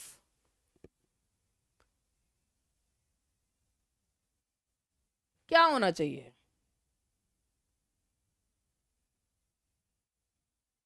Polite society की हिपोक्रेसी तो इसमें नहीं है. Lucas essay becomes irrational borrowings and false dignity. Basically C ही इसका सही जवाब है. फॉल्स डिग्निटी है. Irrational borrowings and false dignity, कि भाई वो सोच रहा है. तो वैसे तो moral bankruptcy of modern youth, hypocrisy of polite society, ये इसमें सही नहीं बैठ रहे हैं. वैसे तो इसमें कोई सा भी सही नहीं बैठ रहा है, मगर अंधों में कांटे सरदार के रूप में हम सी लगा सकते हैं. Over confidence of aristocratic family को बिलोंग ही नहीं करता. 63 पाउंड तो उसके इसमें है. ठीक है, तो ये हो गया आपका, दैट इज सी. हे भगवान, मैं फिर 17 पे जाऊं. 17 का आंसर डी क्यों नहीं है? भगवान जाए, क्यों नहीं है 17 का आंसर डी? पागल कहीं का. एक तो भैया मुझे क्वेश्चन नहीं याद रहते. सेटायर थोड़ी है भैया वो. मेटाफिजिकल लव लिरिक की तो है, तो डी क्यों? वो जो है वो ड्रामेटिक मोनोलॉग थोड़ी है वो. एक्चुअली जब दोनों आ जाते हैं ना, मेटाफिजिकल लव लिरिक और ड्रामेटिक मोनोलॉग, तो उन दोनों में से या तो आप उसको, भाई मोनोलॉग है लेकिन मेटाफिजिकल उसमें ओवर पावरिंग है ना, इसीलिए ओवर पावरिंग है, इसीलिए नहीं रखा कर रहे हैं. तो बाद में देख लेना, बाद में देख लेना. अभी मैं 1 मिनट रुक जाओ, अभी रुक जाओ जरा. तो आज का सेशन हम यही समाप्त करते हैं.